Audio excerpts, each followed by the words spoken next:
a 39-year-old former Navy SEAL, returned to Oregon planning to sell the old motel his parents had left behind. But on his first night, a faint scratching sound led him to room 12, where a frightened German shepherd puppy was hiding beneath the bed. He named her Tilly, and soon she began stealing room keys and waiting outside the doors of lonely elderly guests who quietly needed help. Then an old woman disappeared, leaving behind her heart medicine, a blue suitcase, and a secret ledger filled with debts Beckett's mother had forgiven years ago. Tilly followed the woman's scent to a collapsed laundry room, where Beckett risked everything to save her, and uncovered painful truths about his family and his late brother. In saving others, Beckett finally understood that the motel was never just a building, and Tilly was not only a dog he had rescued, but the loyal soul God sent to lead him home. Please tell us where you are watching from, or share your feelings below, and like and subscribe to help our channel reach 1,000 subscribers so we can keep bringing you more meaningful stories. Beckett Shaw crossed into northern Oregon beneath a sky so clear it felt almost accusatory. Late May sunlight poured over the pine-covered slopes of the Cascade Range, touching the wet branches with silver and turning the roadside fields a young, impossible green. Rain had passed through the region for most of the week. Water still glittered in the ditches, and low white clouds drifted between the distant mountains like smoke that had forgotten where the fire was. Beckett drove with both hands resting lightly on the steering wheel of his dark pickup, though his body remained as alert as if the road might suddenly turn hostile. At 39, he still carried the habits of a Navy SEAL in the small things. His gray-blue eyes checked mirrors more often than necessary.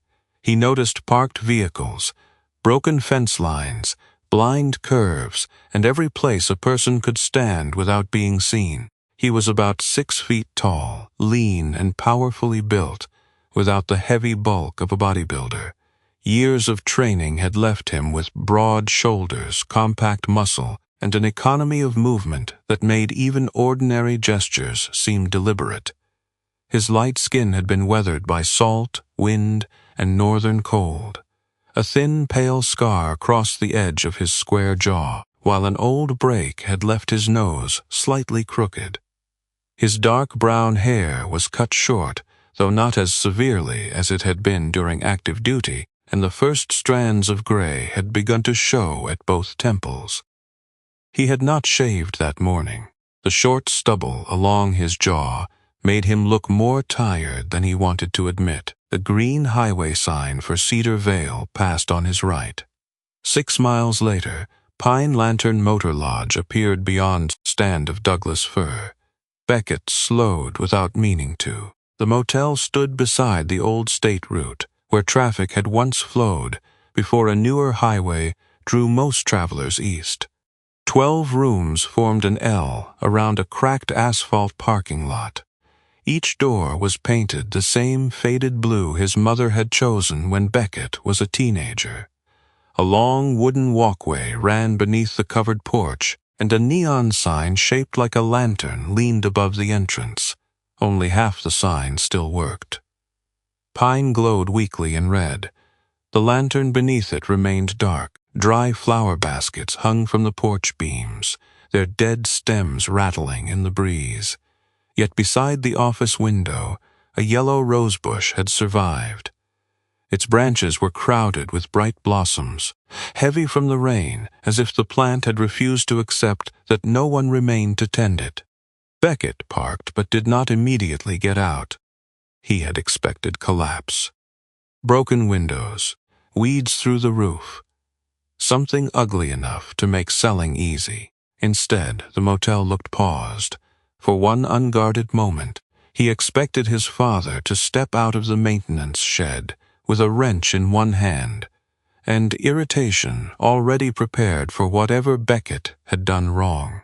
He could almost see his mother behind the office glass, carrying 2 mugs of coffee, and asking why he had lost weight even when he had not. The image vanished. His parents had been buried 6 months apart. His father first, after a stroke in the laundry room. His mother later, after what the doctor had described as a second cerebral event, as though grief could be made less cruel by giving it clinical language. Beckett had missed both final conversations. He had told himself there would be another call. There had not been. A sedan pulled into the lot behind him. A thin man in his early 60s climbed out, carrying a leather folder beneath one arm. Martin Clay was the family's local attorney, a narrow-shouldered widower with neatly combed silver hair, rimless glasses, and the careful manners of someone who disliked delivering bad news but had spent most of his career doing exactly that. "Beckett Shaw," Martin said, offering his hand. "You look like your father did when he was trying not to be angry." Beckett shook it. Was he usually successful? Almost never. The answer nearly made Beckett smile.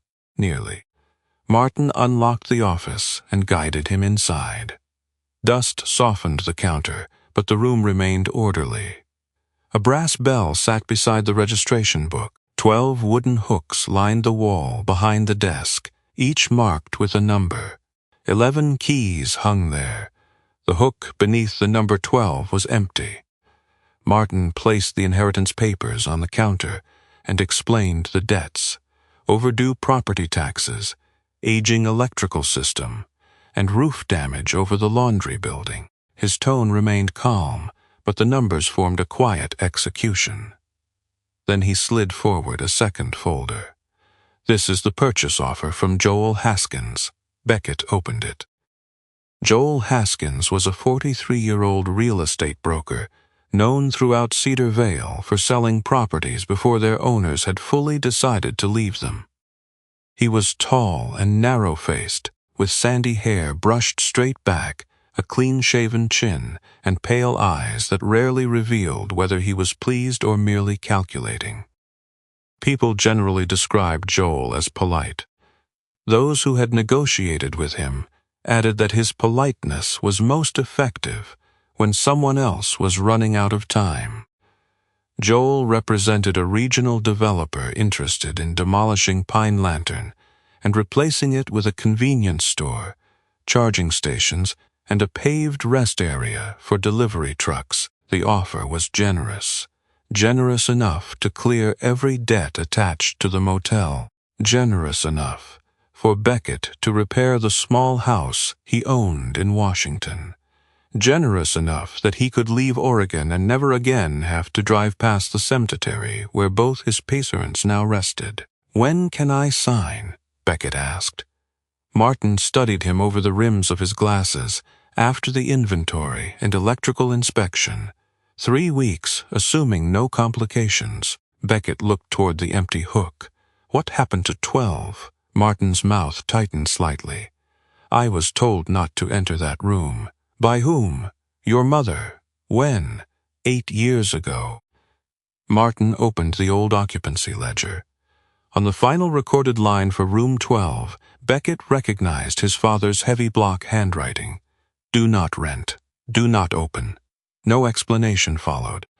Beckett felt an old irritation rise in him. His parents had always spoken in unfinished sentences when they wanted to protect something from him. Money was tight, but they never said why. Someone needed help, but never who.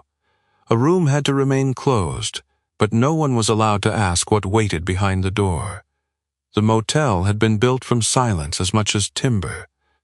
By late afternoon, Martin had left, and Beckett began inspecting the property alone. He opened windows, checked faucets, tested locks, and made notes about damaged fixtures. The physical work steadied him. Pipes either leaked or they did not. Hinges either held or failed. A man could solve problems like those without wondering whether his father had died disappointed in him. Room 12 stood at the far end of the covered walkway. Its blue paint was darker than the other doors, protected from the sun by the angle of the roof.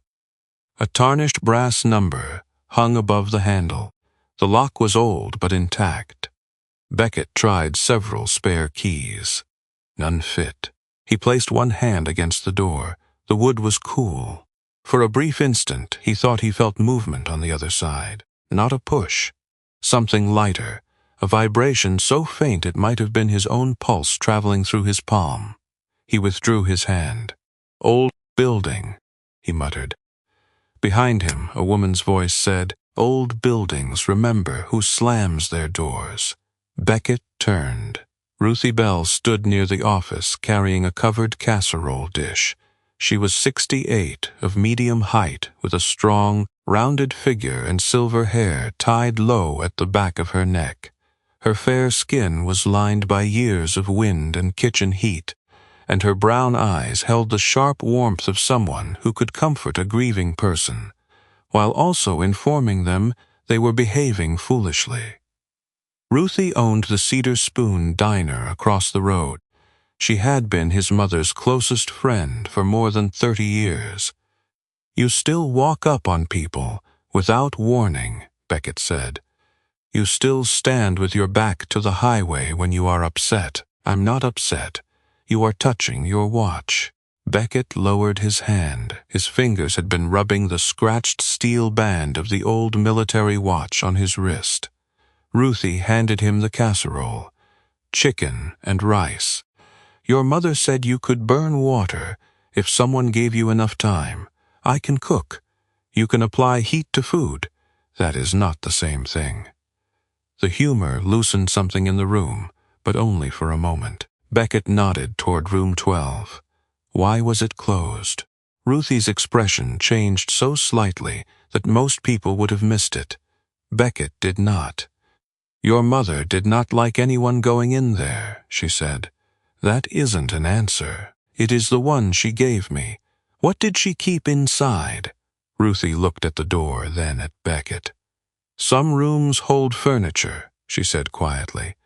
"Some hold the version of us we stopped being." Before Beckett could press further, Ruthie returned to the parking lot. She paused beside the rose bush, pinched away a dead blossom, and left without looking back. That evening, Beckett ate alone behind the registration desk. He found an old bottle of hot sauce in the office refrigerator, discovered it had expired 3 years earlier, and used it anyway. The casserole was good. He resented that Ruthie had known he would need it. Darkness came slowly. The wet pavement reflected the porch lights, while frogs called from the drainage ditch behind the property. The motel remained empty. No headlights turned into the lot. No voices traveled through the walls. At 11, Beckett locked the office and settled into the small apartment behind it. He lasted 40 minutes in bed. Sleep had become an unreliable country years ago. Some nights it admitted him. Other nights it returned him to narrow corridors, rotor noise, shouted coordinates, and faces that disappeared when he tried to remember them clearly. At 1:47 in the morning, he heard the sound. A scrape, soft enough that he first blamed the branches outside. Then it came again. Scratch, pause, scratch. Beckett sat up. The sound came from the far end of the motel. He pulled on his boots, took a flashlight from the counter, and stepped onto the walkway. Cold air carried the smell of pine bark and wet soil. He checked behind the ice machine, beneath the stairs, and along the rear wall. No raccoon, no stray cat, no branch touched the building. When he reached room 12, the scratching stopped. Beckett waited. 30 seconds passed. He turned away. 3 quick scratches came from behind the door. Then silence. 2 more followed, weaker than the first. Something about the rhythm tightened his chest. It did not sound random. It sounded like effort. Beckett returned with a pry bar from the maintenance shed. He wedged it beside the lock and forced the frame until the old wood cracked. The door opened only 6 inches before striking something heavy. He leaned his shoulder against it. A dresser scraped across the floor inside. The room smelled of dust, damp wood, and something else. Dry dog food. Beckett slipped through the opening and swept the flashlight across faded wallpaper, a covered chair, and a bed with a yellowed white sheet tucked neatly over the mattress. The beam reached the floor. 2 brown eyes reflected from beneath the bed. A German shepherd puppy lay pressed against the wall, her black and tan coat dull with dust. She appeared to be about 5 months old, with oversized paws, a narrow muzzle, and a fine scratch along the bridge of her nose. Her right ear stood upright.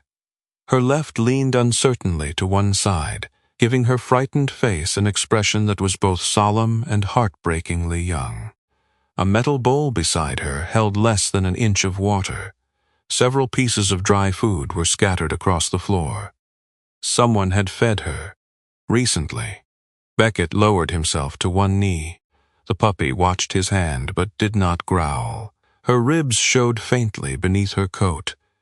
When he moved closer, she glanced past him toward the damaged door, not toward freedom, toward whoever might come through it.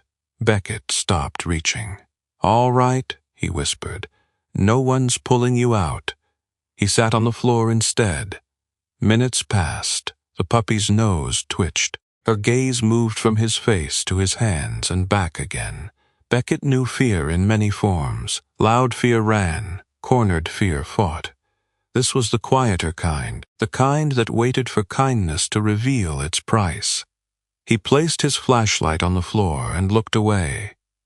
The puppy crawled forward 1 inch, then another. When her nose touched his wrist, Beckett did not move. She sniffed the metal watch, his sleeve, and the scar across his knuckles. At last she climbed partly into his lap, trembling so hard that her claws clicked against the floor. Beckett lifted her carefully. She weighed almost nothing. Around her neck was no collar, only a red thread tied loosely through the ring of a small brass key. He carried her into the office, gave her water in slow amounts, and wrapped her in an old towel. The puppy drank, then curled beneath the counter without taking her eyes off him. Beckett examined the key. It did not fit room 12. He tried the filing cabinets, the cash drawer, and the cabinet beneath the sink. Nothing. The puppy rose, walked behind the counter, and placed one paw against the lower drawer of his mother's old desk. Beckett stared at her. "You have opinions already?" Her crooked ear tipped farther sideways. He inserted the key. The lock turned. Inside the drawer lay a single photograph. His mother stood in front of room 12, younger by nearly 3 decades, her dark hair pulled into a loose knot. Beside her was Nell Mercer, the former night manager Beckett vaguely remembered as a small woman with lively brown eyes and a habit of wearing plum-colored cardigans. Between them stood a thin boy of about 10. The boy's dark hair had fallen over his forehead. His face was swollen from crying, though he was trying not to show it. Beckett recognized himself. He did not remember the photograph. He did not remember standing in front of that room. He turned it over. His mother's handwriting crossed the back. This was the first night the room saved someone. Beckett read the sentence twice. Behind him, the puppy left the towel and walked toward the open office door. She crossed the walkway and stopped outside room 12. Beckett followed. The puppy lay down against the threshold, ears raised, body suddenly still. From inside the room came a slow creak, a floorboard bending under weight. Beckett had already searched the room. No person had been inside. No window was open. Yet the puppy stared beneath the bed as though something remained there. Beckett tightened his grip on the photograph. He had rescued the animal from a locked room. But someone had left water and food beside her. Someone had tied a key around her neck. And somehow that key had opened a drawer containing a memory he no longer possessed. The question was no longer how the puppy had entered room 12. It was why his mother had left a key to the one room she had forbidden anyone to open. By sunrise, the German Shepherd puppy had decided the motel belonged to her. Beckett discovered this when he stepped out of the office apartment and nearly tripped over her sleeping across the threshold. She had curled into a dark bundle on the worn welcome mat, her black and tan coat cleaner after the bath he had given her, though a stubborn stripe of dust still marked one shoulder. Her right ear stood with solemn confidence. The left remained tilted, as if it had not yet agreed to adulthood. She opened one brown eye when Beckett appeared. "You had an entire office," he told her. The puppy yawned, displaying several small white teeth, then rested her chin on his boot. Beckett had spent half the night sitting at his mother's desk, studying old documents and trying not to look toward room 12. The photograph from the locked drawer now lay face down beneath a ledger. He had no intention of touching it again until he could examine the room in daylight and convince himself the strange details had ordinary explanations.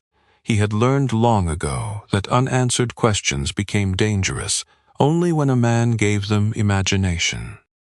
At 8, he drove the puppy to Cedar Vale Veterinary Clinic.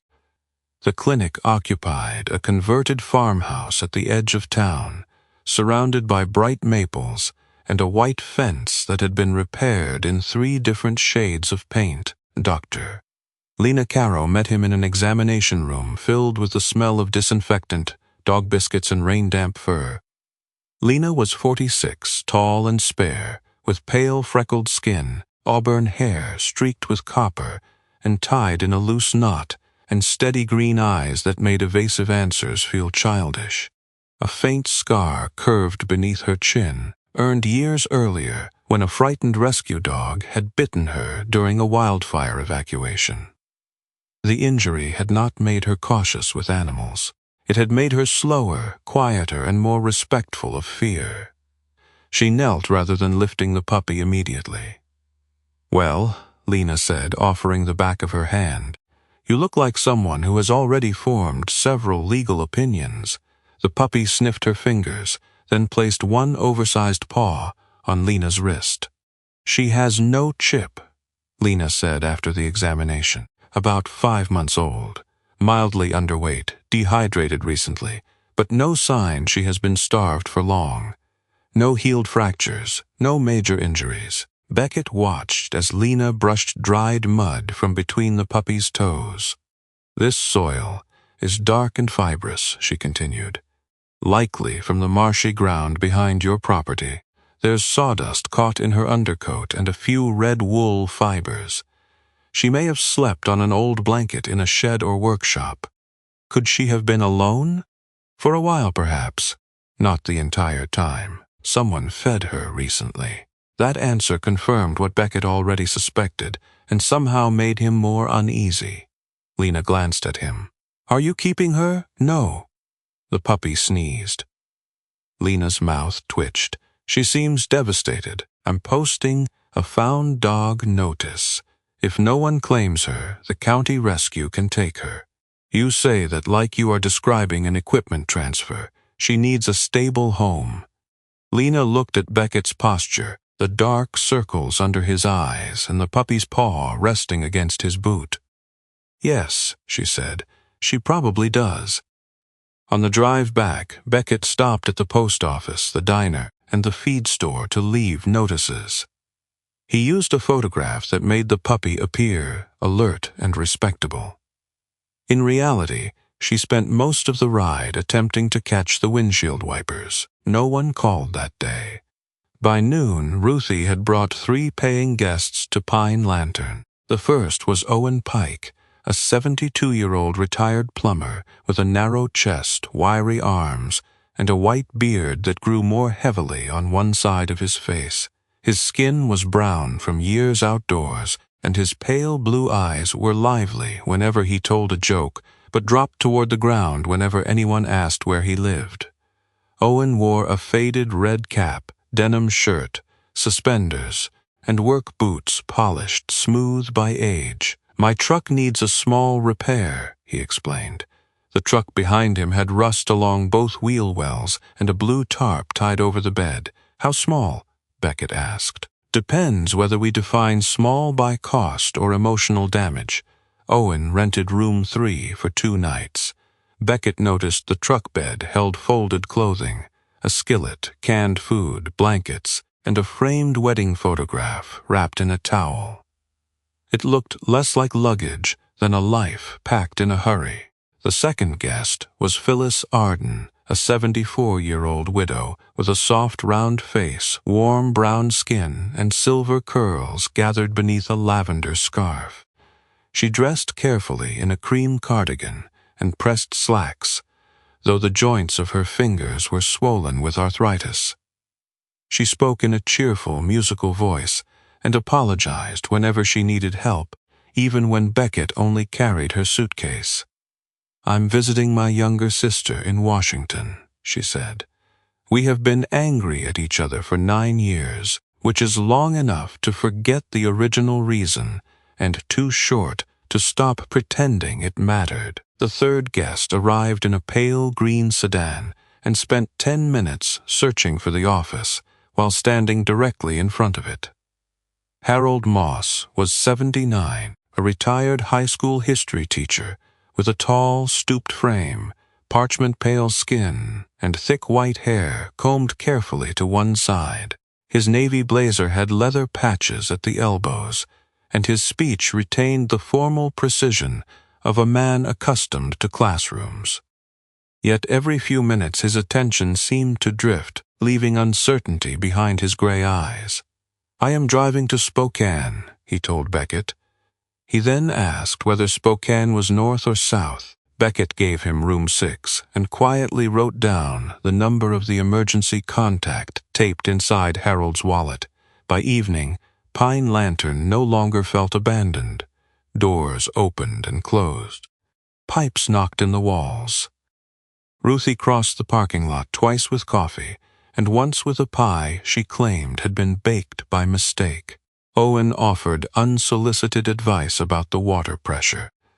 Phyllis sat beneath the porch with a paperback novel.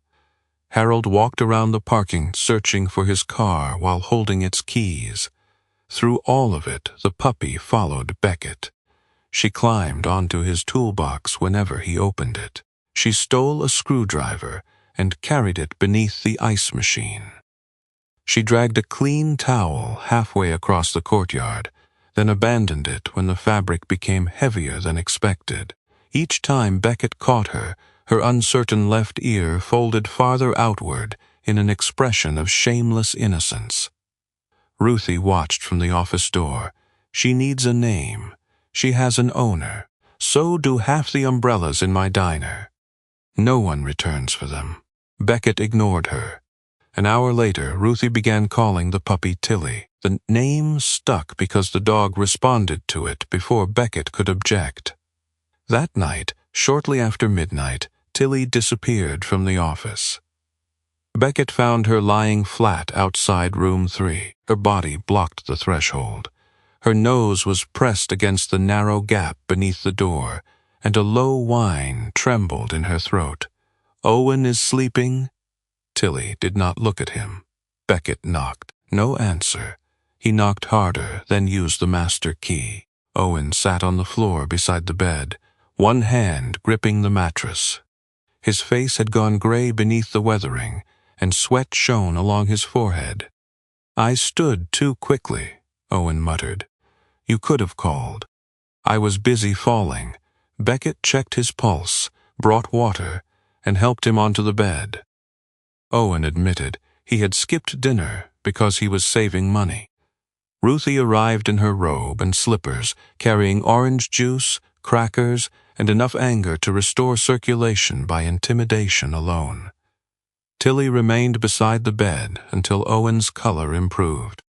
The next morning, Owen insisted nothing serious had happened. He tried to pay Beckett for the broken bedside lamp he had knocked over. Beckett refused. Neither man mentioned the belongings in the truck. The following evening, Tilly began scratching at Phyllis Arden's door. Phyllis opened it with a puzzled smile. "I assure you, little lady, I have no bacon." Tilly pushed past her and barked toward the far side of the room. A portable space heater glowed beside the bed. The hem of the curtain had slipped across its metal guard and begun to darken from the heat. Beckett unplugged it before the fabric caught fire. Phyllis pressed both hands against her chest. "I moved it because my feet were cold."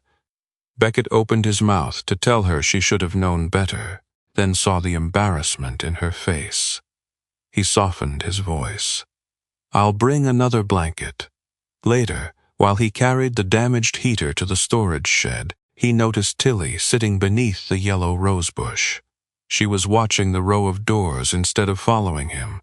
Room 2 was empty. Room 4 was empty.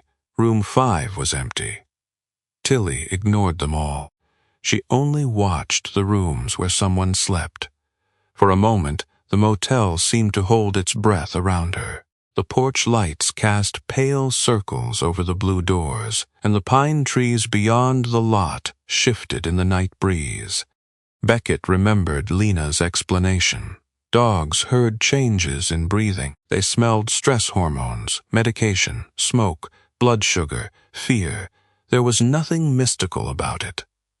Still, Tilly did not look like an animal waiting for a sound. She looked like a sentry counting heartbeats. Then she turned toward Harold's room and gave one sharp bark. The sound struck Beckett with such certainty that he moved before he had decided why. At dawn, Harold emerged from room 6 dressed in his blazer, carrying one sock in his hand and wearing the other. He crossed the parking lot toward his sedan. Tilly ran after him, snatched the loose sock, and darted behind the truck. Harold followed with surprising determination. Young dog, that is part of a matched pair.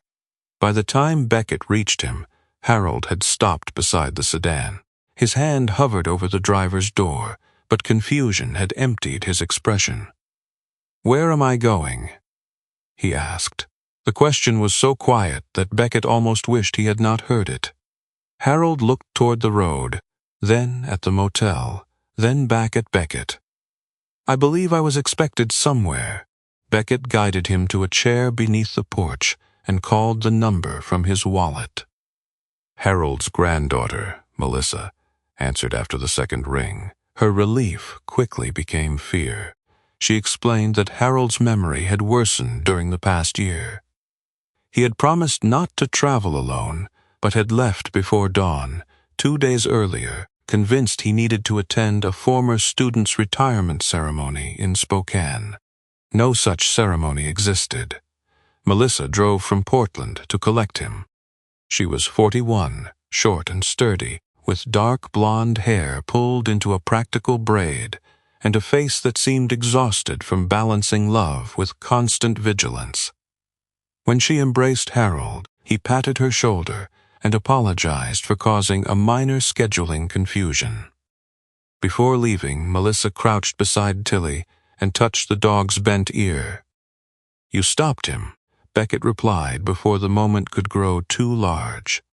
"She stole his sock." Melissa looked at him with damp eyes. "Sometimes that is enough." The motel continued changing in small increments. Owen repaired a leaking pipe in exchange for one night's rent, though Beckett suspected the repair had taken 20 minutes, and Owen had deliberately stretched it to 2 hours. Phyllis shared pie with Ruthie, and finally called her estranged sister. Tilly slept outside whichever room seemed least settled, moving during the night as quietly as moonlight across the walkway. Beckett began checking each door before bed. He told himself it was responsibility. He did not admit he had started listening for the breathing behind them. During the day, he continued preparing the property for sale. He photographed damage, listed furniture, and emailed repair estimates to Joel Haskins. Joel had scheduled the final signing for the end of the 3rd week. Beckett did not mention the arrangement to Ruthie, Owen, or anyone else. Their presence was temporary, so was his. Room 12 remained under repair. When Beckett pulled the bed away from the wall, he found a long scrape in the floorboards, leading toward a section of faded wallpaper. The plaster beneath had been marked with pencil lines, names, dates, measurements of children's height. Some were written in his mother's neat script, others in Nell Mercer's looser hand. Beckett traced one mark with his thumb. Beckett, AG 10. The date beside it brought back a memory in fragments. His father's voice raised in the office, his mother crying quietly. The words mortgage and winter repairs. A 10-year-old boy believing the argument was somehow about him. He remembered running into room 12 and crawling beneath the bed. He remembered holding his breath when his mother entered. She had not dragged him out. She sat on the other side of the locked door and spoke through the wood. The room can hold you until you are ready. Beckett closed his eyes. For years he had remembered that night as proof his parents had been too distracted to notice he was gone. Now he remembered his mother waiting, not for minutes, for hours. She had remained outside the door until he opened it himself. Tilly pressed her nose against the old pencil mark, then leaned into Beckett's leg. He rested one hand on her head before realizing what he was doing. That evening, Joel Haskins arrived in a charcoal SUV. In person, Joel was taller than Beckett remembered, with a long, narrow face, sandy hair brushed away from a high forehead, and pale gray eyes that seemed friendly until money entered the conversation. He wore a fitted navy jacket, polished shoes, and no tie. His manner was courteous, controlled, and sharpened by years of watching owners negotiate against time. He surveyed the occupied rooms. I thought the property was closed. It was. Some of these people appear to be staying without normal rates. That is my business. Only until the sale. Joel explained that continued informal lodging could complicate inspections, liability coverage, and the buyer's willingness to hold the offer. Beckett folded his arms. They are guests, not squatters. For how long? As long as they paid for. Joel looked toward Owen's truck, where the tarp had shifted enough to reveal boxes of personal belongings. Did they? The question angered Beckett because it was not entirely unfair. Joel stepped closer, lowering his voice. You cannot repair everyone who stops here. I'm not trying to. Aren't you? Joel's gaze moved across the aging roof, the cracked pavement, and the dim sign. How long do you plan to save them? One night? 1 week? Until this place fails exactly the way it failed your parents. The words landed with precision. Beckett saw his father beneath the maintenance shed light, repairing a stranger's car while the family station wagon leaked oil. He saw his mother giving food away during winters when the office heater barely worked. He remembered promising himself he would never build a life that depended on being needed. Joel left the contract on the counter. That night, Beckett called the county rescue and arranged to bring Tilly in the following morning. He told himself she deserved a family without locked rooms, old debts, or a man who might leave as soon as the papers were signed. Tilly slept outside his apartment door. At dawn, Beckett opened it and found the welcome mat empty. The master keys were missing from the hook. He heard a faint, metallic jingle from the far end of the walkway. Tilly stood before room 7 with the key ring in her mouth. She dropped it, scratched the door, and gave a soft, urgent whine. No one is staying there, Tilly scratched again. Beckett unlocked the room. The bed had been neatly made the previous afternoon. Now a worn blue leather suitcase rested in the center of it. Beside the suitcase lay a prescription bottle for heart medication. The printed label read Nell Mercer. Beckett checked the bathroom, the closet, and the window. Empty. No one had registered during the night. No vehicle had entered the lot. Yet someone had placed a suitcase inside a locked room while Beckett slept. Tilly climbed onto the bed, pressed her nose to the bottle, then stared toward the door as though waiting for its owner to return. Beckett looked again at Nell's name. A woman he had only just seen in an old photograph had somehow reached into the present, and the puppy had been waiting outside her room before Beckett even knew she was missing. The rain had stopped before dawn, but the town still carried it. Water dripped from the awnings along Cedar Vale's Main Street. The gutters whispered beneath parked cars, and the wet pavement reflected the pale morning sky in broken pieces. Across from Pine Lantern, the windows of the Cedar Spoon glowed amber through the mist. Beckett crossed the road carrying the blue suitcase in one hand, and Nell Mercer's prescription bottle in the other. Tilly walked beside him without a leash. The 5-month-old German shepherd moved with surprising seriousness for a puppy who had spent the previous afternoon stealing socks and sleeping inside an empty laundry basket. Her black and tan coat shone after Lena's bath, though a thin streak of mud already marked one front leg. Her right ear stood upright while the left tilted outward, responding to every clatter from the diner kitchen. She did not chase the pigeons near the curb. She kept her nose pointed toward the restaurant. The breakfast crowd had not yet arrived. Ruthie stood behind the counter, filling sugar jars, her silver hair tied low and her sleeves rolled to the elbows. She glanced at the suitcase, then toward the rear corner of the diner. Beckett followed her eyes. An elderly woman sat alone in the last booth. Nell Mercer was 77, small enough that the high vinyl seat seemed to surround her. Her skin was pale and finely lined, with the delicate translucence of age, and her short silver hair had been curled carefully despite the damp weather. She wore a plum-colored wool coat over a cream blouse, and a narrow gold chain disappeared beneath her collar. Her brown eyes remained bright, but exhaustion lay beneath them like a second shadow. Mud covered the toes of her sensible black shoes. A wooden cane rested beside the booth. Her tea had gone cold. Beckett placed the suitcase on the table. Nell looked at it without surprise. Then she looked past him. "Where is the dog?" Tilly stepped around Beckett's leg. The change in Nell's face was immediate. Her mouth softened. One hand rose slightly from the table before falling again, as though she had almost reached for someone she had been expecting. Tilly approached slowly and sniffed the hem of the plum coat. Nell lowered her fingers. The puppy touched them with her nose, then sat against the woman's ankle. "You know her?" Beckett asked. Nell continued stroking Tilly's head. "No. You asked for her before you asked why I had your belongings. That does not mean I know her. It means you expected her."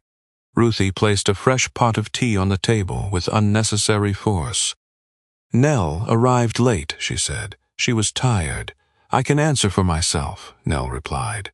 Her voice was soft but firm. It carried the authority of someone who had once settled arguments without needing to raise it.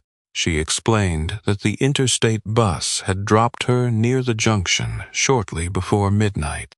She had walked the remaining distance to Pine Lantern because the town's only taxi service stopped operating at 10. "I did not want to wake you," she said. "You entered a locked room. The lock on 7 has been unreliable since the Clinton administration. I tested it yesterday." Nell stirred the tea she had not yet tasted. "Then perhaps it remembered me." Beckett did not smile. She sighed. "There was a loose pane beside the window latch. Your father used to swear he would repair it properly. He never did." I reached through. "And then I left the suitcase and went to see an old friend. At midnight, she has strange hours." Ruthie turned away and began wiping a clean section of counter. That was enough. Beckett had spent too many years noticing when one person lied and another silently supported the lie. Ruthie's shoulders had tightened. Nell's gaze stayed on the teacup. Neither woman was frightened of him, but both were measuring what he could be told. "Which friend?" he asked. Nell looked up. "You have your father's habit of questioning people as if every breakfast requires a sworn statement. He usually had a reason. He usually thought he did." Tilly placed one paw on Nell's shoe. The old woman's fingers trembled as she bent to touch it. Beckett noticed. The prescription bottle contained medication for an irregular heartbeat. The label had been filled 2 weeks earlier in Boise, Idaho. He sat opposite her. "You worked at the motel for 17 years. What did you do?" "Everything your mother was too busy to do, and everything your father insisted did not need doing." A faint smile crossed Ruthie's face. Nell had been hired as Pine Lantern's night manager before Beckett was born. She handled late arrivals, washed sheets, answered emergency calls, and kept coffee warm for travelers who came through during winter storms. She had known Beckett's parents when they were still young enough to believe hard work could make every problem temporary. "Your mother, Evelyn, had black hair down to her shoulders then," Nell said. "She cut it after you were born because you liked pulling it.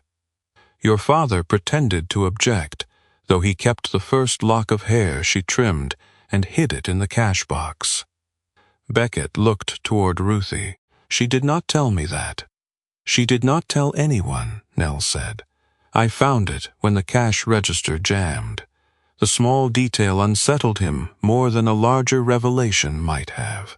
His parents had become fixed in memory as tired, practical people surrounded by unpaid bills. Nell spoke of them as young, foolish, affectionate. As people who had existed before disappointment, Ruthie brought a plate of toast and eggs. Nell thanked her, but only broke the toast into small pieces. Beckett nodded toward the suitcase. "What were you bringing back?" Nell hesitated, then opened the tarnished brass clasps. Inside lay folded clothes, a toiletry bag, a wool scarf, and a thick ledger wrapped in brown paper. She placed the book on the table. Its blue cloth cover had faded almost to gray. The spine had been repaired with black tape, and the edges of the pages were stained by years of handling. Beckett opened it. Each page contained names, room numbers, dates, charges for lodging, food, medicine, or fuel. Some entries were written by his father. Others were in Evelyn's neat hand or Nell's looser script. Most of the amounts had been crossed out in red ink. "What is this?" "The account your mother never showed the accountant." Beckett turned another page. A man had stayed 3 nights during January of 1994. The room charge, meals, and a bus ticket had all been erased. A woman in her 70s had occupied room 12 for 6 nights.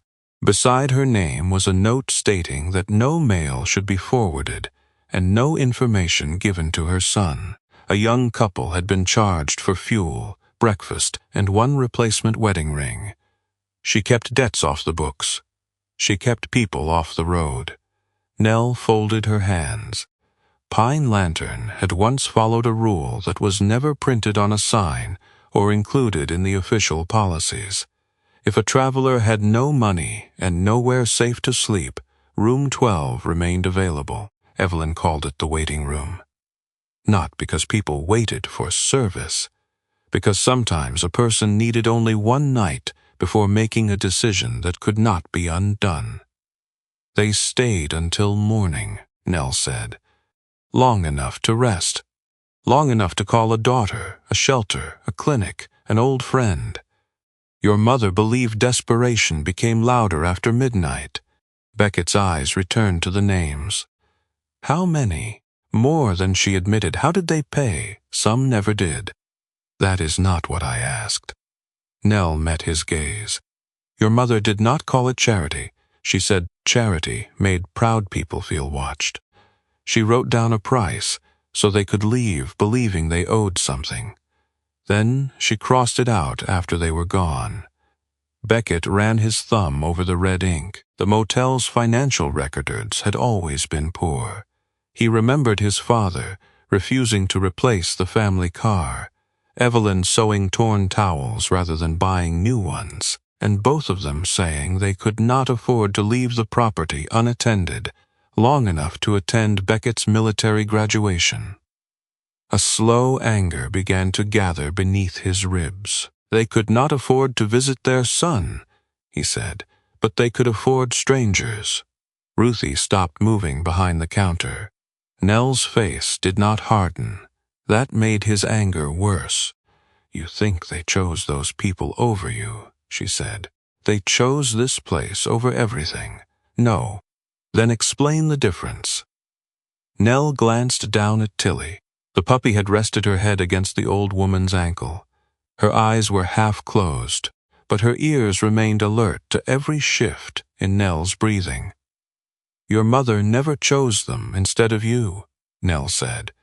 "What did she choose?" Nell looked through the diner window toward Pine Lantern. "She chose not to tell you what frightened her." Beckett waited. Nell reached for her tea, but the cup rattled against the saucer.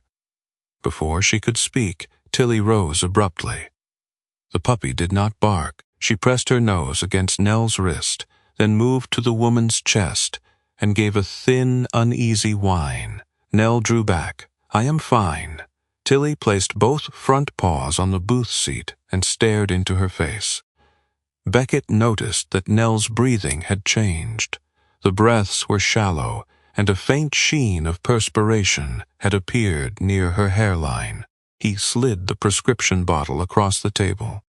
"When did you last take this?" Nell's expression sharpened with embarrassment. "This morning." That was not an answer. Last night, Ruthie brought water without being asked. Nell swallowed one tablet and sat silently while Beckett counted her pulse. It was irregular, but not dangerously fast.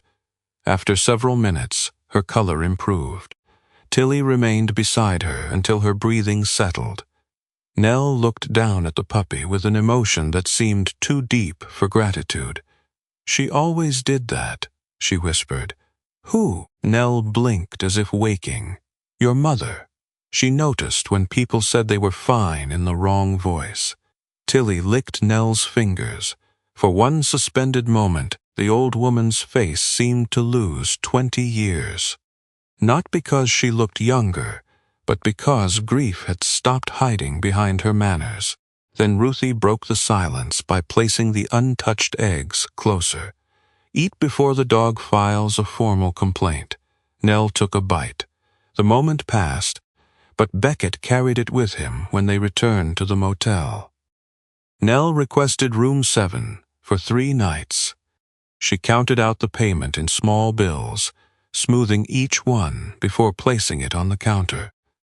Her fingers shook, and the amount left in her purse was so little that Beckett could see the bottom. He could have refused the money. Instead, he entered the payment and quietly reduced the rate by half. Nell noticed. She said nothing. Over the next 2 days, she settled into Pine Lantern as though she had never left. She reorganized the registration cards, located spare linens Beckett had overlooked, and repaired the office clock by striking its wooden frame with the heel of her hand. Tilly followed her from room to room, often carrying the brass key ring in her mouth. Each time Tilly stole it, she selected the key to room 12 and placed it beneath Nell's chair. The first time, Nell laughed. The second time, she went silent. By the fourth, she picked up the key and held it in her palm for several minutes before returning it to the hook. Beckett asked why Tilly kept choosing that one. Nell replied, "Perhaps it smells like everyone who has held it. That is not how metal works. You have become very certain about how the world works. I find it useful. So did your father. Life embarrassed him regularly." The motel began to reveal itself through Nell's stories. She told Beckett of Walter Crane, a Vietnam veteran who had slept on the carpet of room 12 because the bed made him feel trapped. Evelyn sat outside the door every night and read baseball scores until he could close his eyes. She remembered Marion Lowe, an 82-year-old woman whose son had taken control of her bank account and threatened to place her in a nursing facility. Nell hid Marion's car behind the laundry building while Ruthie contacted a legal aid volunteer. There had also been Thomas and June Avery, a young married couple who sold their rings at a pawn shop for gasoline. Evelyn gave them a room, then placed the exact amount they had received for the rings inside June's purse before they left. "What happened to them?" Beckett asked. Nell folded a towel along the counter. They came back. "When?" "Later. And they brought something." "What?" Nell smiled faintly. "You ask questions as if answers are owed on demand." She told every story that way, carrying it near the point of meaning, then setting it down. At first Beckett found the habit infuriating. Then he understood she was watching him, not testing his patience, testing his interest. Nell wanted to know whether he truly cared about the people behind the names, or merely wanted enough information to complete the sale without surprises. On the third afternoon, Beckett found her standing before the office window, looking at the yellow rosebush. "My mother missed my graduation," he said. Nell did not turn. She did. "My father said they had no one to cover the motel." That was true. They could have closed it. Yes, but they did not. Nell's shoulders lowered. "Your father packed twice. Both times, your mother unpacked for him. Why? Because someone was here." "Who?" Nell turned then. Her brown eyes were tired, but there was no evasiveness in them now. Someone, she believed, could not be left alone. Beckett felt something inside him tighten. "So she chose a stranger. Your mother believed you were surrounded by men who would notice if you fell." She was not as certain about the person in room 12. It was a cruelly reasonable answer. That made it harder to reject. "I was her son. Yes, she should have come. Yes." The agreement took the force from his anger. Nell stepped closer. "Love does not make every choice right, Beckett. Sometimes it only makes the wrong choice hurt more people." Before he could respond, her phone rang. The device was old, with a cracked corner and a volume loud enough to startle Tilly. Nell checked the screen. All color left her face. She answered without greeting. For nearly a minute, she said nothing. Her fingers tightened around the phone. When she finally spoke, her voice was barely audible. "No, I told you I need 3 more days." A pause followed. "I understand." Another pause. "No, do not send anyone." She ended the call. Beckett studied her. "What happened?" "Nothing you can solve. That is becoming a popular answer." Nell reached for her coat. "I need to go out for a little while." "Where?" "To handle a personal matter." "Do you need a ride?" "No, it is going to rain again. I have survived weather before." Tilly walked toward her, but Nell pointed gently toward Beckett.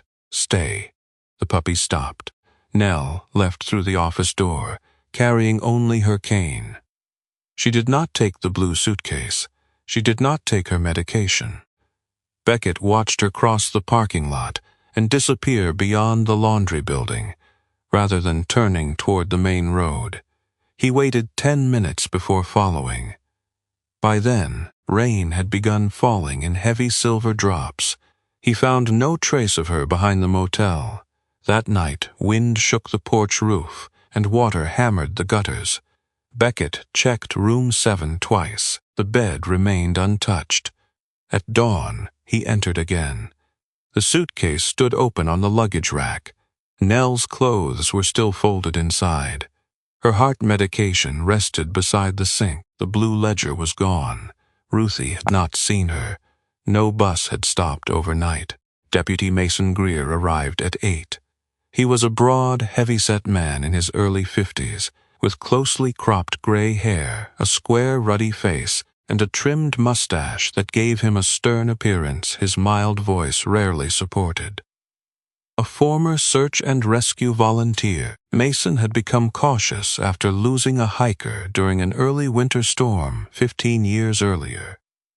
Since then, he followed procedure with almost painful care. He found no sign of forced entry or struggle. "Nell is an adult," Mason said. "She left on her own feet. She left her medication. That raises concern. It does not prove a crime. What about the ledger? You said it belonged to her." Beckett disliked the logic because it was sound. Mason contacted the bus station, local hospital, and Nell's listed number in Idaho. Then he advised Beckett to call if she had not returned by noon. Tilly had remained near room 7 throughout the conversation. When Mason left, Beckett held out Nell's plum coat. The puppy sniffed the sleeve once. Then she ran. She crossed the courtyard, rounded the office, and raced toward the laundry building. Beckett followed as Tilly splashed through shallow mud and disappeared behind the damaged structure. The night's rain had torn part of the roof away. Broken boards, insulation, and branches covered the rear doorway. One corner of the floor had collapsed where water had undermined the old foundation. Tilly climbed onto the debris and began scratching at a narrow gap. "Nell," Beckett listened. Only rainwater moved beneath the boards. He turned to retrieve tools from the shed. Tilly pushed her head into the opening. Back, she ignored him and forced one shoulder through before wriggling out again. A strip of plum-colored wool hung from her teeth. Beckett took the fabric. It matched Nell's coat. He dropped to one knee beside the gap. "Nell." For several seconds, nothing answered. Then something struck wood below the floor. One weak knock. Beckett held his breath. No second knock came. The heart medicine remained in room 7. The ledger was somewhere beneath the ruined laundry building. And whatever time Nell had believed she possessed was disappearing in the dark below him. The second knock never came. Beckett remained on one knee beside the collapsed floor, listening until the rainwater moving beneath the boards became the only sound left. Tilly scratched at the narrow opening again, her oversized front paws sending wet splinters across the mud. Her black and tan coat was soaked along the belly, and both ears now stood rigid, the usually uncertain left one sharpened by alarm. She pushed her nose into the darkness, drew back, and released a low, urgent whine. Beckett touched 2 fingers to the strip of plum-colored wool. It was wet, but still warm. He stood and looked over the damaged laundry building. The roof had sagged inward above the rear wall. One support post leaned several inches off vertical, and water continued, running through a crack in the foundation. Charging into the gap might reach Nell faster, but it could also bring the remaining structure down on both of them. Old instinct told him to move. Training told him to think first. Those 2 voices had saved his life many times, though rarely at the same moment. Beckett ran to the maintenance shed and returned with a hydraulic jack, 2 lengths of tow chain, a pry bar, and several thick boards. He wedged the boards beneath the weakest roof beam and raised the jack until the weight shifted with a deep wooden groan. Then he anchored the leaning post to the frame of his pickup using the chain. Tilly followed every movement, pacing between the opening and Beckett. Each time he stepped too close to the unstable edge, she pressed her shoulder against his boot as though trying to redirect him. "Stay back," he told her. She stared at him. Beckett had given commands to men in storms, gunfire, and darkness. None had ever looked so openly unconvinced. A truck door slammed behind the motel. Owen Pike came limping through the mud in his suspenders and work boots, his white beard still uneven from sleep. He carried a metal flashlight in one hand and a pipe wrench in the other. His faded red cap sat crooked on his head. "I told everyone to stay clear," Beckett said. "You also told me the water pressure was fine. We have established that you are not always correct. This floor can go. I know. I helped your father replace the pipes underneath it in 1998. Beckett looked toward the opening. There is a crawl space, a service channel, too narrow to stand in, runs behind the dryers, under the folding room, then turns toward the old boiler wall. Why is it not on the plans? Owen snorted. Because your father considered paper an insult to memory.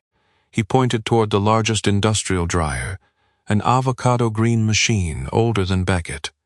There is a removable panel behind that beast. We used it when the pipes froze. If Nell is under the rear section, going through the collapse is the worst way to reach her. Beckett did not waste time asking how Owen knew Nell was there. The coat fabric and Tilly's behavior had already answered enough. Together they disconnected the dryer and dragged it forward. Rusted feet scraped across the concrete. Behind it, half hidden by peeling insulation, was a square wooden panel secured with 4 screws. Owen handed Beckett the flashlight. You will fit better. That is not a compliment. At my age, almost nothing is. Beckett removed the panel. Cold, wet air moved through the opening. The passage beyond was barely 3 feet high. Old copper pipes ran along one wall, patched in places with newer sections of plastic tubing. The floor was packed earth darkened by seepage. Wooden braces divided the tunnel at uneven intervals. It was not a hidden chamber or forgotten bunker. It was simply the kind of cramped, unpleasant space his father would have crawled through, because hiring someone else cost money. The ordinary nature of it struck Beckett with unexpected force. He pictured his father beneath this floor in winter, shoulders scraping wood, hands numb, repairing pipes while guests slept overhead. For years, Beckett had reduced the man to missed ceremonies, short phone calls, and promises postponed by motel repairs. Now he was about to follow the same narrow route. Beckett tied a rope around his waist and gave the other end to Owen. If I pull twice, give me slack. 3 times pull first. You do not. Owen's eyebrows rose. Your father said the same thing once. A frozen valve broke over his head 30 seconds later. Beckett crawled inside. Tilly tried to follow, but Owen caught her gently around the chest. Not yet, Sergeant Crooked Ear. She twisted against him, whining. Beckett moved deeper. The beam of his flashlight passed over old nails, cobwebs, and initials carved into one brace. A section of pipe bore his father's handwriting in black marker. Shut main first, idiot. Beckett could almost hear the dry irritation in the words. 10 feet in, the tunnel forked around a block foundation. One side had partially collapsed. Loose earth and shattered shelf boards filled the passage. He stopped and listened. Nell? A faint breath answered. Then a voice, thin and hoarse. Do not make Owen crawl in here. He will complain until Christmas. Relief hit Beckett so sharply that he had to close his eyes. I found her, he called back. Tilly began barking behind him. Beckett pushed through the remaining gap. Nell lay on her right side at the end of the service channel. A wooden shelving unit had fallen across her lower leg. Her plum coat was torn along one sleeve, and mud streaked her pale face. Her silver hair had come loose from its careful curls and clung damply to her forehead. She was conscious, but her breathing came in short, uneven pulls. The blue ledger lay beside her, wrapped inside a clear plastic bag. You came down here for that? Beckett asked. Nell's eyes moved toward the book. The roof was leaking above the cabinet. So you climbed beneath a failing building alone. I intended to be quicker. Excellent plan. Here your concern becomes sarcasm under pressure. It becomes many things. He checked her pulse. The rhythm skipped unpredictably beneath his fingers. Nell tried to sit up, and pain tightened her face. Do not move. My leg is trapped, I had noticed. The shelving unit was not exceptionally heavy, but it had wedged beneath a broken ceiling brace. Lifting it carelessly could shift the boards above. Beckett studied the angles, placed the pry bar beneath the lower frame, and built a fulcrum from a short timber. He pulled twice on the rope. Owen fed in more line. Tilly's barking moved closer. A moment later, the puppy squeezed through the passage, despite Owen's efforts. Mud coated her chest, and one small piece of insulation clung absurdly to her back. She crawled directly to Nell and pressed her nose beneath the old woman's chin. "Tilly," Beckett said sharply. "Stay." For once, the puppy obeyed. She settled beside Nell's chest, her body curved against the woman's ribs. Each time Nell's breath became too shallow, Tilly lifted her head and whined. Nell placed one trembling hand on the dog's neck. "She found me before you did. She had better equipment." Beckett leaned his weight onto the pry bar. The shelf rose 1 inch. Nell gasped. "Can you move your foot? I can feel it." "That was not the question." "I can move it." He raised the shelf higher, braced it with a timber, and eased Nell's leg free. Her ankle lay at an unnatural angle, but circulation remained present. Rain began hammering the roof again. A slow crack traveled through the wood above them. Tilly rose, ears forward. Dust drifted into the flashlight beam. Beckett secured Nell's injured leg with 2 narrow boards and strips torn from an old cloth bag. Then he clipped the rope around her waist. "You will go first." Nell tightened her grip on the ledger. "Leave the book." "No, Nell. I did not crawl into this miserable hole to abandon it 6 feet from safety." Another crack sounded overhead. Beckett took the plastic-wrapped ledger and pushed it beneath his jacket. "There. Now move." He guided her backward through the tunnel, while Owen pulled from the laundry room. Tilly stayed close to Nell, crawling at her side and pausing whenever the woman's breathing changed. Halfway out, Nell stopped. Her body stiffened. One hand went to her chest. "Tilly," she whispered. The puppy immediately pressed herself against Nell's ribs and began licking her jaw. Beckett reached past her and felt for a pulse. It was fast, then absent for an instant, then fast again. "Nell, look at me." Her eyes opened, unfocused. "Breathe slowly. I am trying." "No. You are fighting the breath. Let it come." He counted for her, calm and even, the same way he had once guided injured men through darkness, when panic threatened to use more oxygen than blood could provide. Tilly's small body rose and fell against Nell's chest. For several seconds the old tunnel seemed to hold all 3 of them outside ordinary time. Rain struck above. Water whispered through the soil. Beckett counted. 1, 2, 3. Nell's breathing gradually followed his voice. Then she looked down at Tilly. The puppy's face was still, almost solemn, her brown eyes fixed on Nell, as if waiting for permission to believe she would remain. Nell began to cry. Not loudly. Only 2 tears moved through the mud on her cheeks. "Your mother used to say," she whispered, "that sometimes God sends help with no idea how small it is." Beckett looked at the 5-month-old dog wedged in a muddy service tunnel with insulation on her back. She also steals tools. Grace has always had poor manners. The words eased something in him, though he did not know what. Owen pulled again. They resumed moving. Minutes later, Beckett emerged into the laundry room, with Nell supported against his chest. Owen helped drag her onto a folded blanket, just as a section of the rear ceiling collapsed into the tunnel behind them. Tilly scrambled out last. The puppy shook herself, spraying mud across Owen's face. Owen closed his eyes. "Heroic," he said, "deeply heroic." An ambulance arrived 20 minutes later, after crews cleared 1 lane around the fallen trees.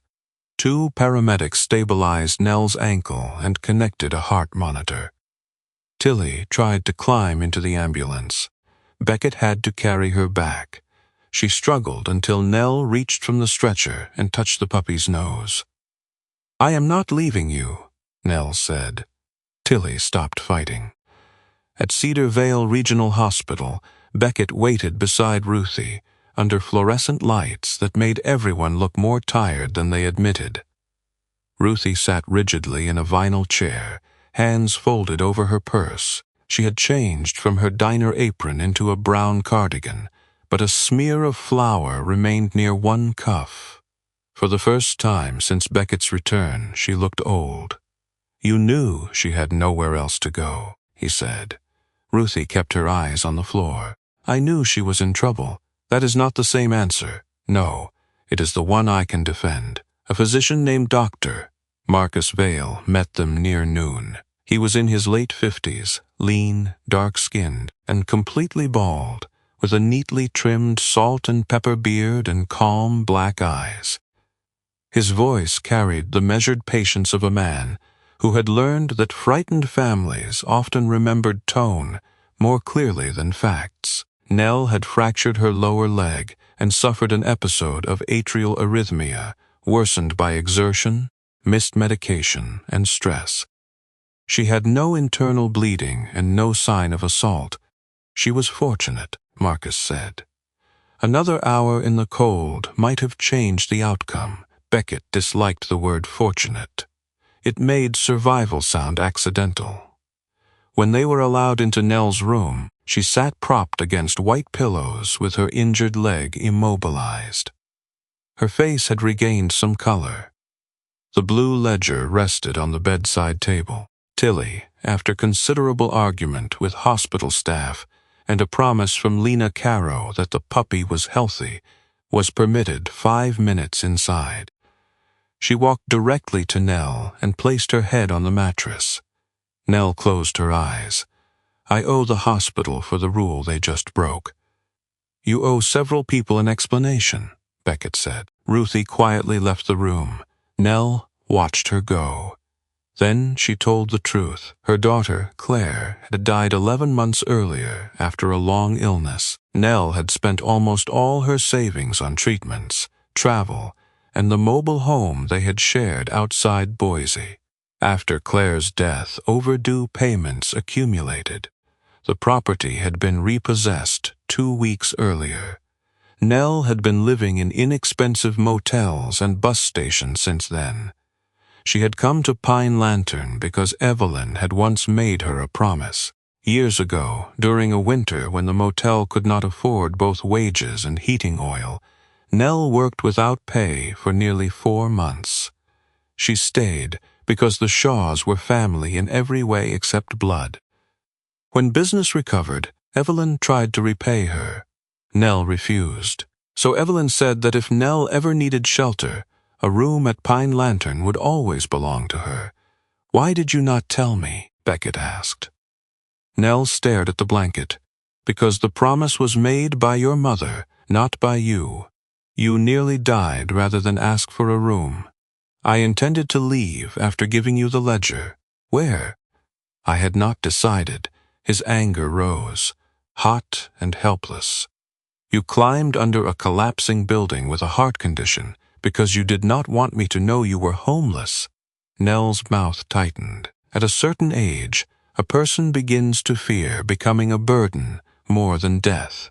The sentence silenced him. He remembered his father saying the roof leak was under control. His mother, insisting her headaches were nothing.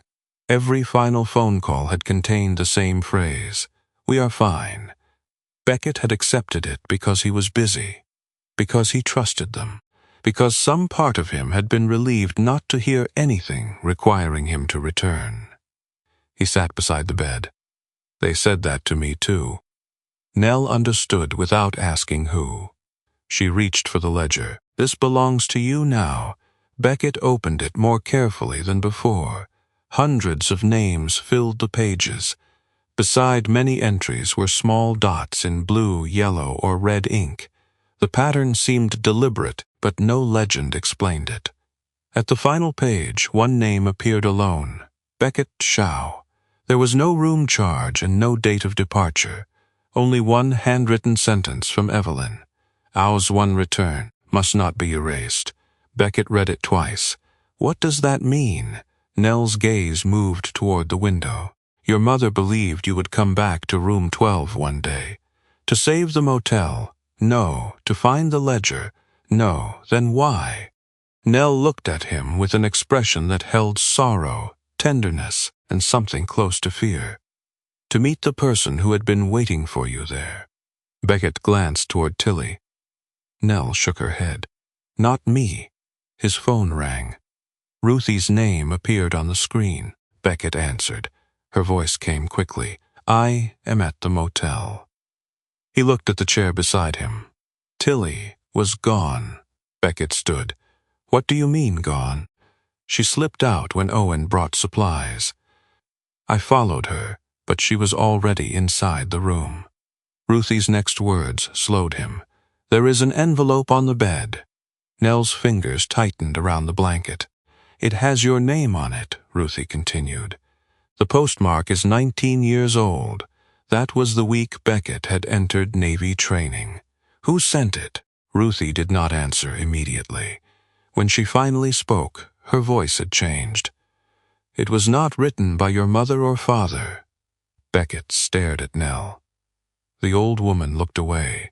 The letter had come from someone Beckett had mourned long before he learned how grief could lie. Someone he had believed he would never hear from again. Beckett reached Pine Lantern before the hospital mud had dried on his boots. The late afternoon sky had cleared above the Cascades, leaving the mountains sharply outlined against a cold blue horizon. Rainwater still streamed from the motel gutters, and the yellow roses beside the office window bowed beneath shining droplets. The place looked washed clean from a distance. Up close, everything smelled of wet wood, broken plaster, and questions that had waited too long. Ruthie stood outside room 12, with her arms folded tightly across her brown cardigan. Owen waited several feet behind her, holding the puppy's leash, even though the other end hung empty. She slipped the collar, Owen said. I would like the record to show that she has the neck of a criminal and the shoulders of a farm tractor. Beckett stepped through the open door. The room had changed. The bed had been pulled several inches away from the wall. Dust covered the floor, except for a crooked path made by small paw prints. Tilly lay beneath the bed with her chest pressed protectively against an old tin box. Her black and tan coat was streaked with gray dust, and her left ear had folded sideways again. She watched Beckett approach, but did not move away. You left a hospital to break into a room you already owned, Beckett said. Tilly thumped her tail once. The box had been dragged from a narrow space where the baseboard separated from the floor.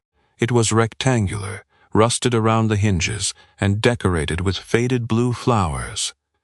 A yellowed envelope rested on the bed above it. Beckett recognized his own name immediately. The handwriting was unfamiliar.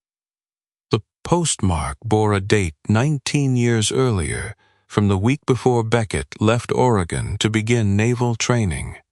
He sat on the edge of the mattress and opened it. Dear Beckett, you do not know me well, but your brother did. My name is Daniel Rowe. Adrian served beside me, and for a time he trusted me with the things he could not say at home. Beckett stopped reading. Adrian Shaw had been 6 years older than him. Tall, broad-shouldered, and quick to smile, Adrian had possessed their mother's dark hair and their father's stubborn chin. In photographs, he always looked as if someone had called his name while he was in the middle of laughing. Beckett remembered him teaching him to throw a baseball behind the laundry building. He remembered Adrian lifting him onto the motel roof to watch fireworks over Cedar Vale. He remembered a cracked leather jacket, a chipped front tooth, and the habit Adrian had of drumming his fingers against the steering wheel whenever he was worried. He also remembered the police officer standing in the office one rainy morning. A car had left the road on a mountain curve. Adrian had died before the ambulance arrived. Their parents had called it an accident. Nothing more. Beckett forced himself to continue. Daniel wrote that Adrian had returned from military service, carrying injuries that did not show on medical scans. He had trouble sleeping. Sudden noises made him defensive. He avoided crowded rooms, then became ashamed of avoiding them. He borrowed money to cover rent, lost a warehouse job after missing several shifts, and eventually gave up his apartment without telling his family. During his final weeks, Adrian had stayed secretly in room 12. Evelyn and Nell brought him food through the side window, so Beckett's father would not immediately discover how bad things had become. They found him temporary work with a logging contractor and began arranging counseling through a veterans organization in Portland. Daniel had visited twice. The second time, Adrian admitted he feared that returning home had made him weaker than leaving for war. Daniel's letter was not written to explain Adrian's death. It was written because Beckett had announced he would enlist. Your brother believed courage meant carrying pain without allowing anyone else to see the weight. He was wrong. I was wrong beside him. Do not confuse silence with strength. A sealed wound can still poison everything around it. Beckett lowered the page. His hands had remained steady during rescues, combat, and funerals. Now the paper trembled between his fingers. Ruthie stood inside the doorway. "Did my mother read this?" he asked. "Yes, and then hid it. She did not know what to do. She could have mailed it. She was afraid you would abandon your plans. Maybe I should have known before putting on the same uniform." Ruthie absorbed the anger without stepping back. She was also afraid you would believe Adrian's death was a warning meant for you. It was a warning. It was one man asking another not to repeat a mistake. My mother decided I could not understand the difference. Ruthie's lined face tightened. Your mother decided many things when she was frightened. Some of them were wrong. Beckett opened the tin box. Inside were 7 more letters. Several had been written by Daniel over the years, but never posted. One asked whether Beckett had survived training. Another said Daniel had entered treatment for alcohol dependence. A third announced that he had begun volunteering with veterans who had lost housing. Evelyn had kept every envelope. At the bottom lay a note in her handwriting. I meant to send these when the right time came. Then each year made the truth heavier. Forgive me for mistaking delay for protection. Beckett stood so quickly that Tilly backed out from beneath the bed. Everyone knew except me. Not everyone, Ruthie said. You knew. I knew enough. Nell knew. My parents knew. Daniel knew. And none of us knew how to speak about pain without making it sound like shame. That excuse worked for 19 years. No, Ruthie did not defend herself. Her brown eyes shone, but her voice remained level. People who love too fiercely sometimes make a cruel mistake. They believe silence can build a wall around the person they love. They do not notice they are building the wall between them. Beckett turned toward the window. Beyond the glass, the motel doors stood in a row beneath the clearing sky. For years, he had believed his family simply did not need him nearby. Now he understood they had needed him and had hidden the need so thoroughly that he had mistaken their silence for indifference. The realization did not comfort him. It made the lost years feel chosen. Tilly approached and pressed her muzzle against his clenched fist. He opened his hand. She placed the small brass key in his palm. Beckett had not seen her pick it up. The puppy looked toward the tin box, then toward the hall, as if the room had finished giving him one truth and expected him to follow the next. That evening, Beckett returned to the hospital with the letters and the blue ledger. Nell listened while he read Daniel's first message aloud. Her injured leg remained elevated beneath a white blanket. The bruising around her eyes had deepened, and the hospital light made her pale skin almost translucent, but her voice was stronger. "Your mother carried those letters to the post office more than once," she said. Each time, she brought them back. Why did no one stop her? Because we were all skilled at respecting the wrong kind of fear. Beckett opened the ledger and pointed to the colored dots beside the names. "What do these mean?" Nell ran one finger down the page. Yellow meant the person returned and helped someone else directly. Blue meant money came back, sometimes after many years. Red meant we never heard from them again. They were not warning marks. No, they were unfinished stories. She showed him the yellow mark beside Walter Crane, who later became a volunteer driver for disabled veterans. A blue dot appeared beside a factory worker who had mailed $20 to Pine Lantern every Christmas for 26 years without signing his name. The woman whose son had stolen her savings carried a yellow mark because she later helped establish a legal support group for older victims of financial abuse. The ledger was not an account of unpaid debts. It was a map showing where kindness had traveled. Beckett spent the following days testing whether that map still led anywhere. He called numbers written in the margins and searched forwarding addresses among his mother's files. The first person he reached was Lillian Hart, now 69.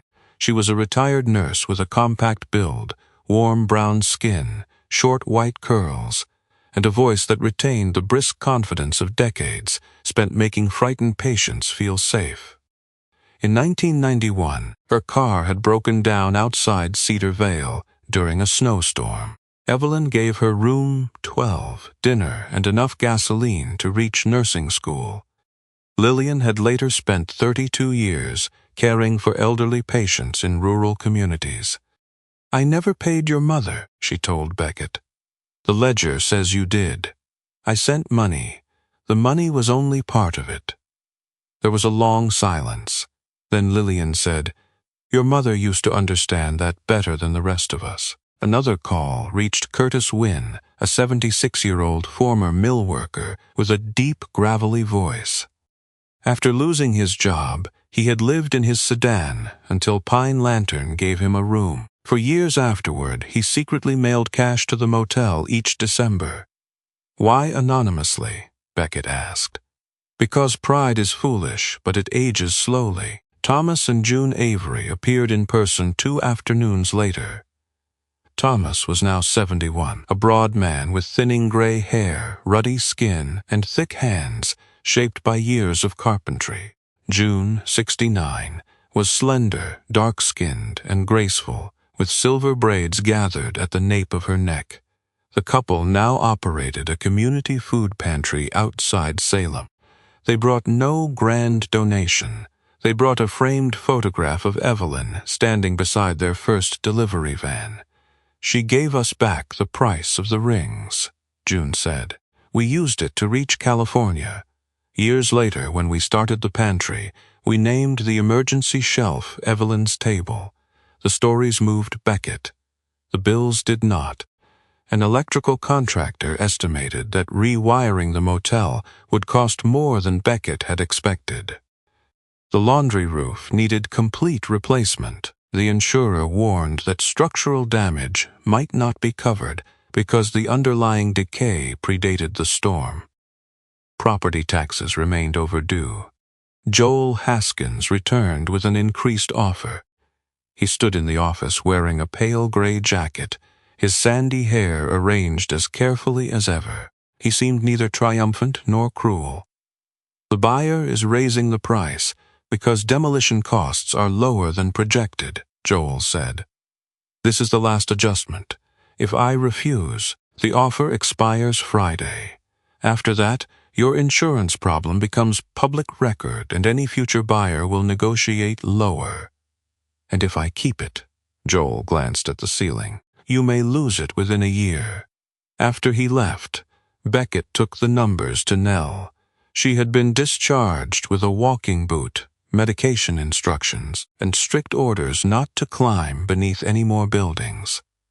Ruthie installed her in room 7 before Nell could object. Beckett spread the repair estimates over the office desk. A book full of beautiful stories cannot pay these. Nell studied the total. No, he expected an argument. Instead, she closed the ledger. But it may remind us whom to call. Her answer irritated him, because it held hope, without pretending hope was money. That night, Harold Moss returned with his granddaughter, Melissa. A specialist appointment in Cedar Vale had run late, and Melissa did not want him traveling back to Portland after dark. She rented 2 adjoining rooms. Near midnight, Beckett found Tilly stretched across Harold's doorway. The puppy refused to move. Inside, Harold was fully dressed, holding his car keys and a small overnight bag. His tall, stooped figure seemed more fragile than before.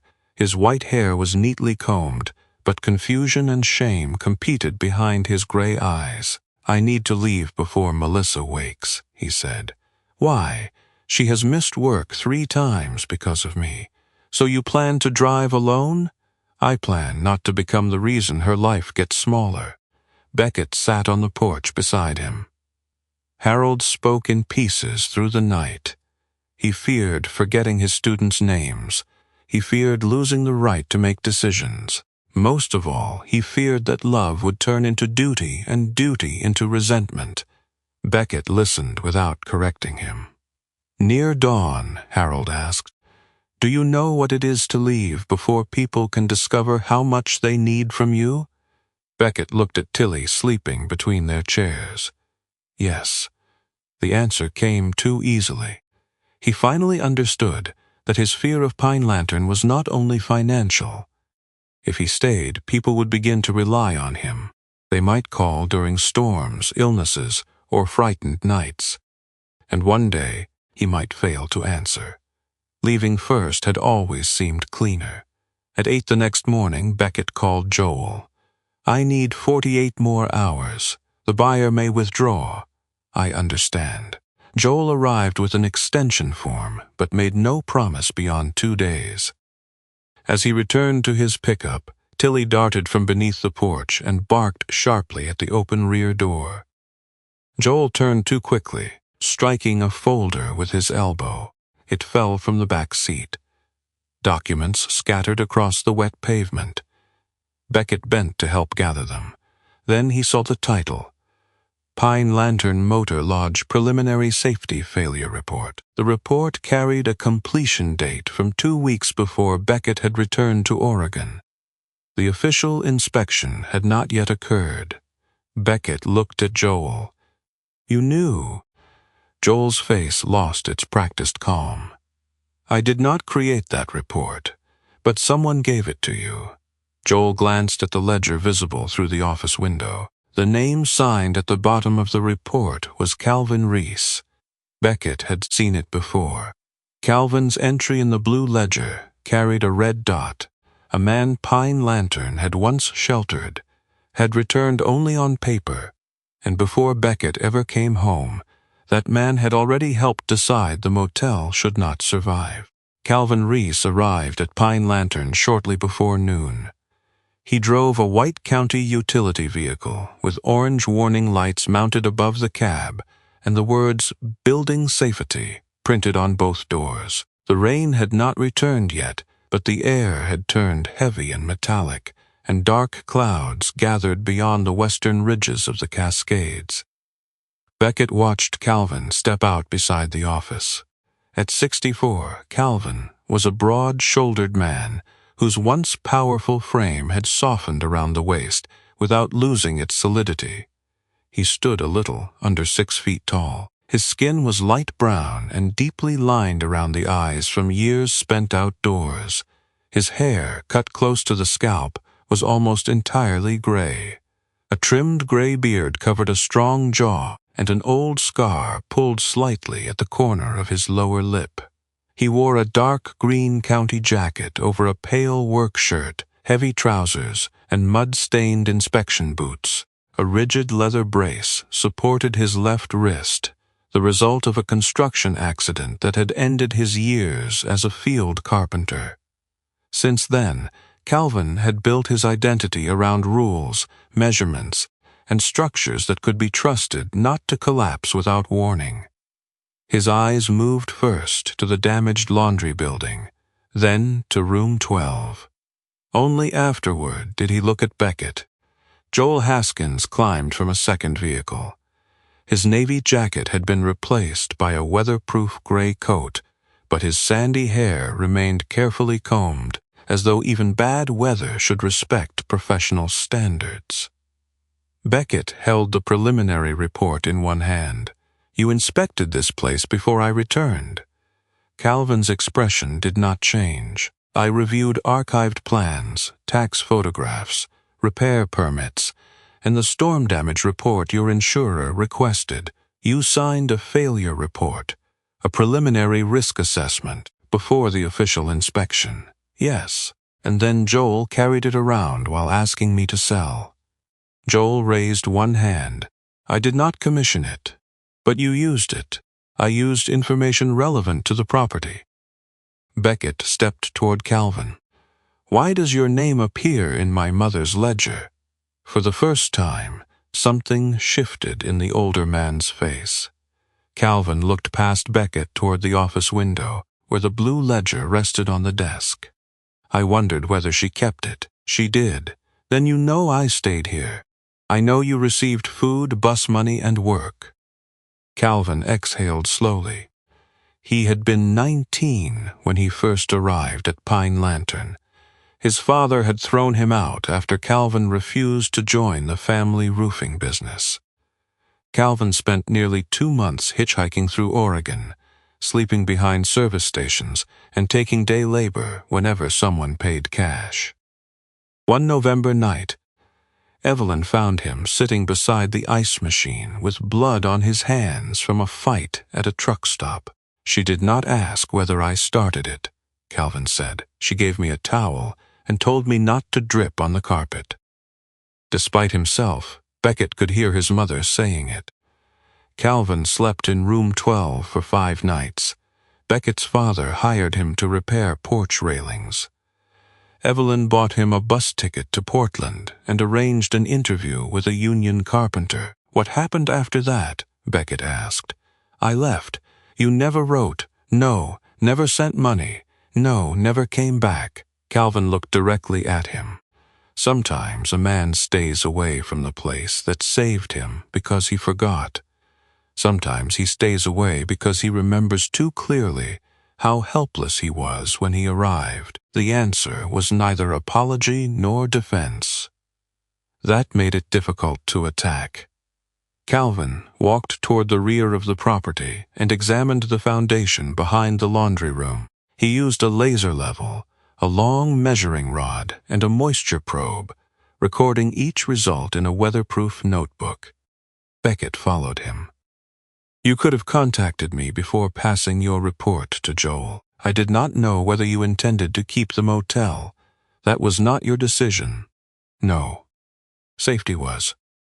Calvin pointed to a widening crack where the foundation met the soil. "The rear embankment has shifted nearly 2 inches since the insurer's photographs. The drainage pipe is blocked or broken. If the forecast is correct, water will collect behind the last 3 rooms. How bad?" "If the slope fails, rooms 10, 11, and 12 could lose support." Beckett looked toward the blue doors. "You are telling me to evacuate. I am telling you to close the rear wing until the soil is stabilized, and after that, electrical work, roof replacement, drainage, foundation reinforcement. You expect me to rebuild half the place. I expect you not to let affection persuade you that gravity has become sentimental." The words struck with enough truth to irritate him. Beckett had spent days learning what Pine Lantern meant to people. Calvin was asking what meaning would matter if the building injured someone. Joel joined them near the cracked foundation. "The buyer can assume all structural liability after closing," he said. Calvin gave him a cold look. "Not today." Joel frowned. "What does that mean?" "It means another storm is moving faster than forecast. We need the occupied rooms cleared before it arrives." Within the hour, Beckett began evacuating the guests. Phyllis had already continued north to visit her sister. Harold and Melissa had returned to Portland. Nell remained in room 7, moving with a walking boot and refusing to use the wheelchair Ruthie had borrowed from the clinic. Ruthie packed medication, food, and motel records into the diner across the road. Owen was nowhere to be found. His room door stood open. The bed had been stripped. The closet was almost empty. Tilly ran past Beckett and entered room 3. She sniffed the mattress, then began scratching at the wooden closet floor. "There is nothing under there," Beckett said. The puppy ignored him. One corner of the floor panel had lifted. Beckett pried it up and found a paper envelope beneath it. Inside were documents from a vehicle sale, hospital bills, and a faded photograph of Owen beside a smiling woman with short white hair and bright blue eyes. Her name, written on the back, was Margaret Pike. The medical statements showed years of treatment for ovarian cancer. The final invoice was dated 14 months earlier. The sale document confirmed Owen had sold his truck that morning to a used vehicle dealer in Cedar Vale. He had planned to leave Pine Lantern with no vehicle, very little money, and nowhere listed as a destination. Tilly sniffed Owen's work glove beside the papers. Then she turned toward the rear door and ran. Beckett followed her around the damaged laundry building. Calvin and Joel came behind him as the first drops of rain struck the metal roof. The puppy moved along the muddy edge of the property, stopping at a narrow trail leading toward the old storage shed near the creek. A wrench lay in the grass. Beckett picked it up. Owen had gone to the drainage outlet. The creek behind Pine Lantern was usually shallow enough to cross in work boots. Now brown water rushed between the banks, carrying branches and foam. The storage shed leaned near the edge, its foundation exposed where the soil had begun sliding away. Owen stood between the shed and the drainage trench, waist-deep in mud. He had removed part of the rusted outlet pipe and was trying to clear a mass of roots and debris from its mouth. "What are you doing?" Beckett shouted. Owen looked over his shoulder, improving the property value. The hillside shifted beneath him. A section of earth broke loose and slid into the trench. Owen fell sideways. A timber from the shed dropped across the mud, trapping his lower body against the bank. Water began rising around him. Beckett moved toward the slope. Calvin caught his arm. "You go down alone. The edge gives way and we lose 2 men. Let go." "No." Beckett turned, anger flashing through him. Calvin held firm despite the brace on his wrist. "You are not the only person here who knows how to carry weight." For a heartbeat, Beckett saw every moment in which he had believed speed and self-reliance were the same as courage. He saw himself leaving home before anyone could ask him to stay. He saw Adrian hiding in room 12 because needing help had felt worse than disappearing. Rain struck harder. Joel backed his pickup toward the shed. "I have a tow strap," he called. "Tell me where to anchor." Calvin pointed to a mature fir tree above the slope. "Not the shed. That frame will tear apart. Run the strap around the tree, then through the truck hitch so we can control tension." Joel obeyed without argument.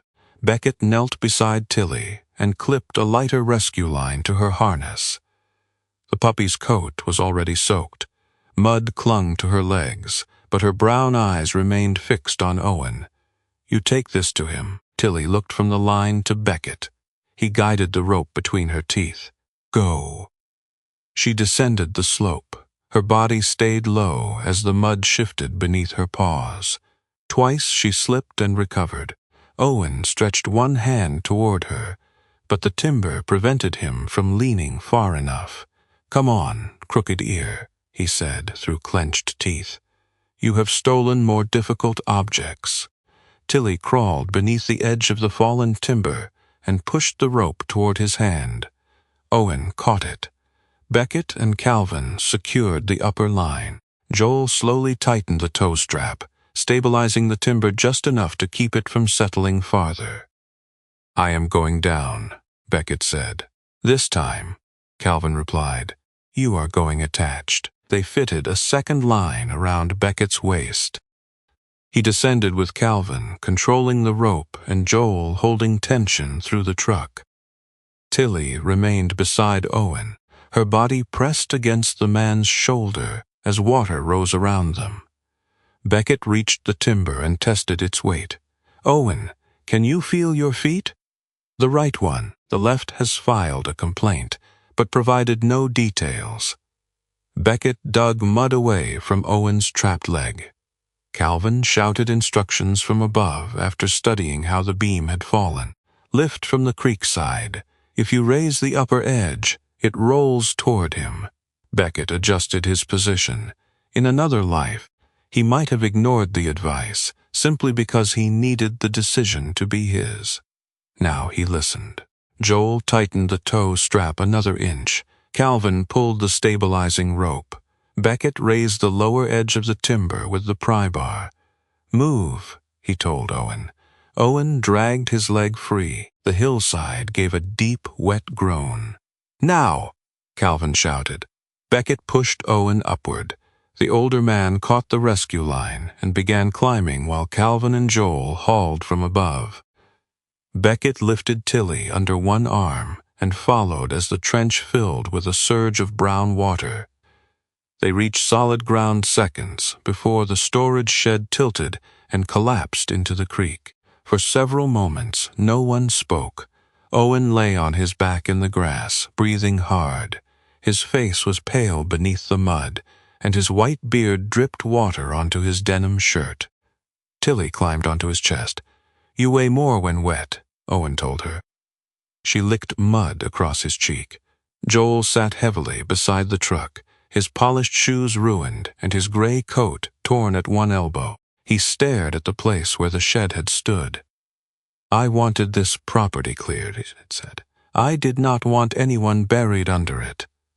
Beckett looked at him. It was the first sentence Joel had spoken that contained no calculation. The storm passed quickly, leaving the motel surrounded by broken branches, standing water, and a silence that felt exhausted rather than peaceful. A paramedic examined Owen and found a badly bruised leg but no fracture. Ruthie insisted he sleep in the diner apartment, where she could monitor him without pretending not to. Later, Calvin spread the property plans across the motel counter. "The rear wing does not need total demolition," he said. "The slope can be stabilized in phases. First drainage and temporary supports, then foundation piers. Electrical work can be done room by room." Beckett studied the estimates. "How long? Months? How much?" "More than you have." Joel leaned against the counter. The buyer wanted the highway frontage more than the motel operation. The store projections were overstated. They expected to use the land for commercial access and hold the rear acreage for later development. "You knew that?" "I knew they were optimistic. That is a professional way to say dishonest." Joel accepted the criticism. "If you reject the sale, they will walk. But Calvin's phased plan may qualify for a rural preservation loan and a hardship extension on the taxes. How long do I have?" 30 days to show financing," Calvin said. 30 days was not salvation. It was only enough time to discover whether the motel had a future or a slower ending. That evening, Nell sat behind the registration desk with her injured leg elevated on a box. Tilly slept beneath her chair, one paw resting on Owen's muddy work glove. Beckett placed the repair estimates beside the blue ledger. "We need more than stories." Nell nodded. Then she opened the old suitcase she had carried from Idaho. From beneath its faded lining, she removed a cream envelope sealed with brittle tape. Your mother asked me to keep this until Pine Lantern could no longer survive on good intentions. Inside was a single sheet of paper. 12 names had been written in Evelyn's hand, one for each motel room. At the bottom, she had added a sentence. When the room needs saving, ask them how far the kindness traveled. Beckett recognized several names from the ledger. Others had no telephone numbers or addresses attached. Then he noticed one line had been crossed out. The ink was newer than the rest. The name beneath it was still visible. Nell Mercer. Beckett looked at her. You did this. Nell kept her eyes on the sleeping puppy. Yes. Why? Her fingers closed around the edge of the suitcase. I came here believing your mother's promise no longer belonged to me. You worked here without pay. You nearly died saving the ledger. That is not what I mean. The room seemed to grow quieter around her. Nell looked toward room 12. The night Adrian died, he came back to Pine Lantern. Beckett did not move. He asked me to open that room, she continued. I made a decision. Her voice broke for the first time since he had met her. And before sunrise, your brother was gone. Nell did not tell the truth immediately. For several minutes, she sat behind the registration desk with both hands resting on the blue suitcase. Rainwater still shone in the parking lot outside, and the motel's damaged sign flickered above the road. Tilly slept beneath Nell's chair with Owen's work glove tucked between her front paws, though one ear remained turned toward the old woman's uneven breathing. Beckett stood across from her. He did not ask the question again. Years in the Navy had taught him that silence could become pressure if a man allowed it to remain still long enough. But this was not an interrogation. Nell was not withholding information to gain power. She was trying to find a way through 19 years of guilt without being crushed beneath it. At last, she looked toward room 12. Adrian came back after midnight, she said.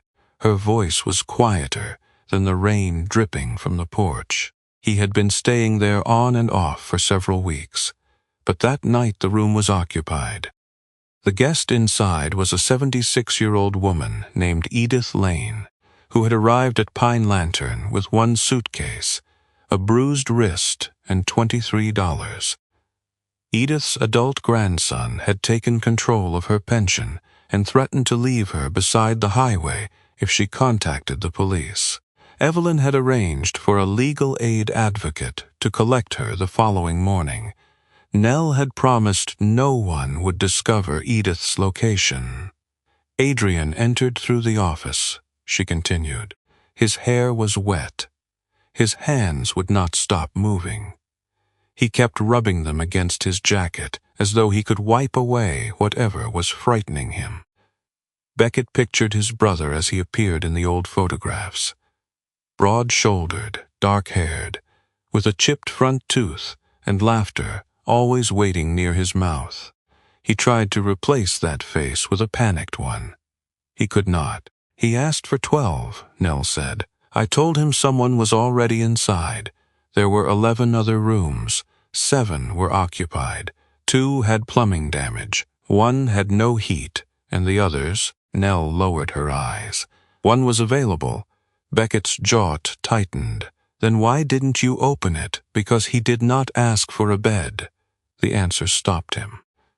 Nell explained that Adrian believed room 12 was the only place where he could disappear without being questioned. It was the room Evelyn had used during his worst nights. He knew its curtains stayed closed.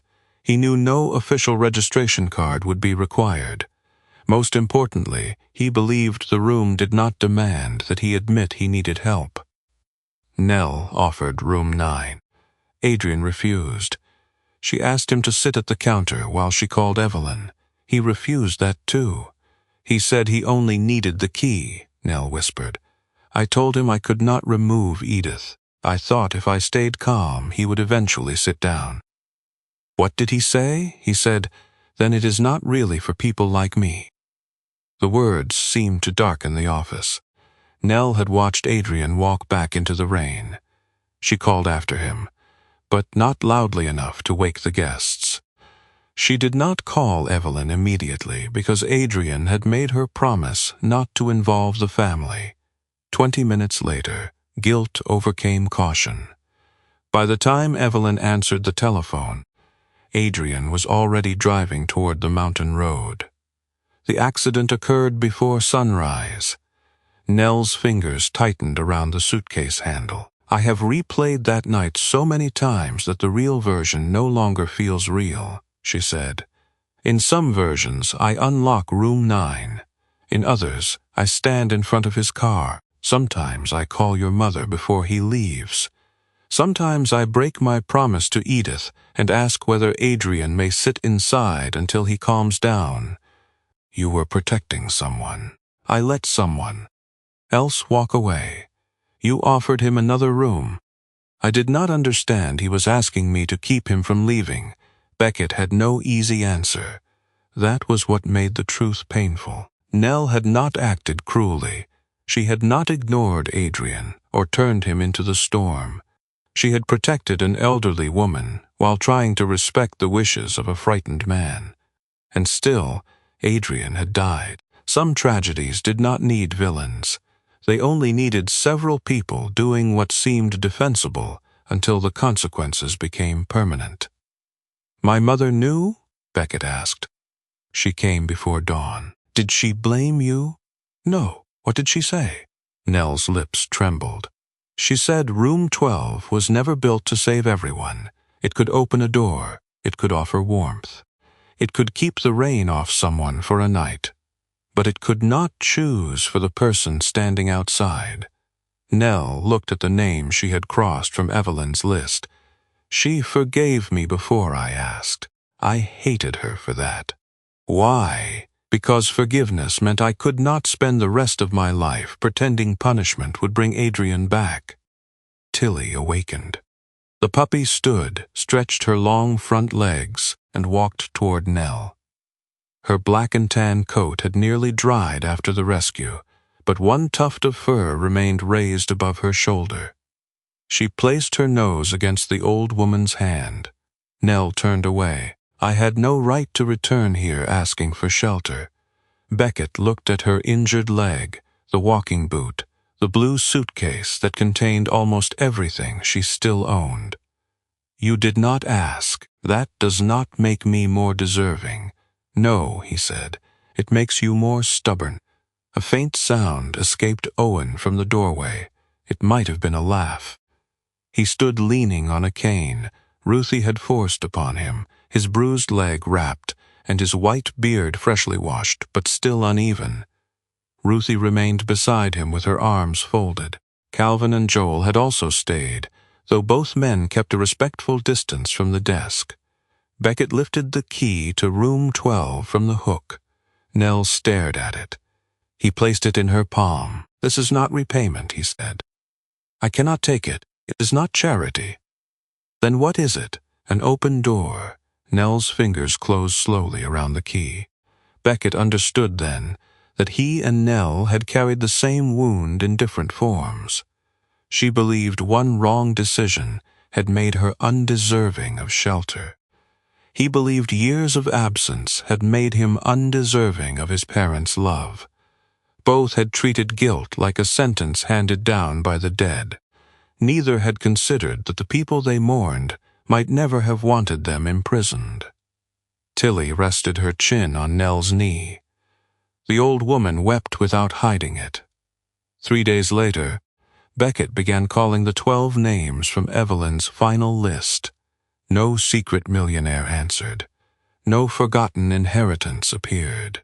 The first reply came from Raymond Solis, a 73-year-old retired electrician with a narrow face, bronze skin, thick white eyebrows, and hands permanently roughened by wire and tools. Decades earlier, Pine Lantern had sheltered him after a factory closure left his family sleeping in a borrowed van.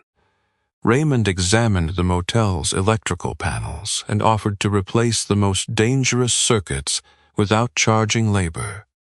"I cannot do the whole building," he warned. "My knees retired before the rest of me." "You do what you can," Beckett said. Raymond smiled. "That was your mother's entire business model." A widow in Bend named Caroline Webb mailed $500. Her letter explained that she had saved the money for a cruise, but no longer wished to travel without her husband. A family in Eugene offered 6 commercial-grade beds from a motel they had recently renovated. Lillian Hart volunteered to answer Pine Lantern's overnight telephone line twice a week so Beckett could sleep without feeling every emergency depended on him alone. Thomas and June Avery pledged monthly food deliveries from their community pantry. Calvin helped Beckett submit permits for phased repairs. He argued with the county on technical grounds, never asking for special treatment, and secured approval to stabilize the rear slope before renovating the remaining rooms one section at a time. Joel formally withdrew the purchase offer. A week later, he returned with tax documents and spent 3 hours helping Beckett apply for a hardship repayment schedule. "What is your fee?" Beckett asked. Joel adjusted his glasses. "I have decided to experiment with personal growth. That sounds expensive. It has already ruined one jacket." The largest fundraiser took place at the Cedar Spoon. Ruthie served eggs, biscuits, sausage, and coffee from 6 in the morning until noon. The diner filled with former guests, local contractors, retired teachers, veterans, and people who had never stayed at Pine Lantern but understood what it meant to need one more night. Owen sold raffle tickets near the door. He sold one ticket to Calvin twice. Then he attempted to sell it to him a third time. "I already purchased that number," Calvin said. "You purchased hope," Owen replied. "This is a separate transaction." Ruthie confiscated the ticket roll before he could create a second economy. The laughter mattered. For weeks, Pine Lantern had carried grief like water beneath damaged boards. That morning, the grief did not disappear, but it made room for noise, coffee, and people arguing about raffle rules. Beckett stood near the kitchen and watched strangers become a community without waiting for permission. Tilly moved among the tables, collecting crumbs and affection in equal amounts. Her left ear had finally begun to stand upright, giving her the dignified appearance expected of a German shepherd. Yet whenever someone caught her stealing a napkin or carrying off a key, the ear tilted sideways again, as if honesty physically weakened it. Near the end of breakfast, Tilly stopped beneath Evelyn's old donation jar. She scratched once at the cabinet below it. Beckett opened the door. Inside was a small wooden sign he had not seen before.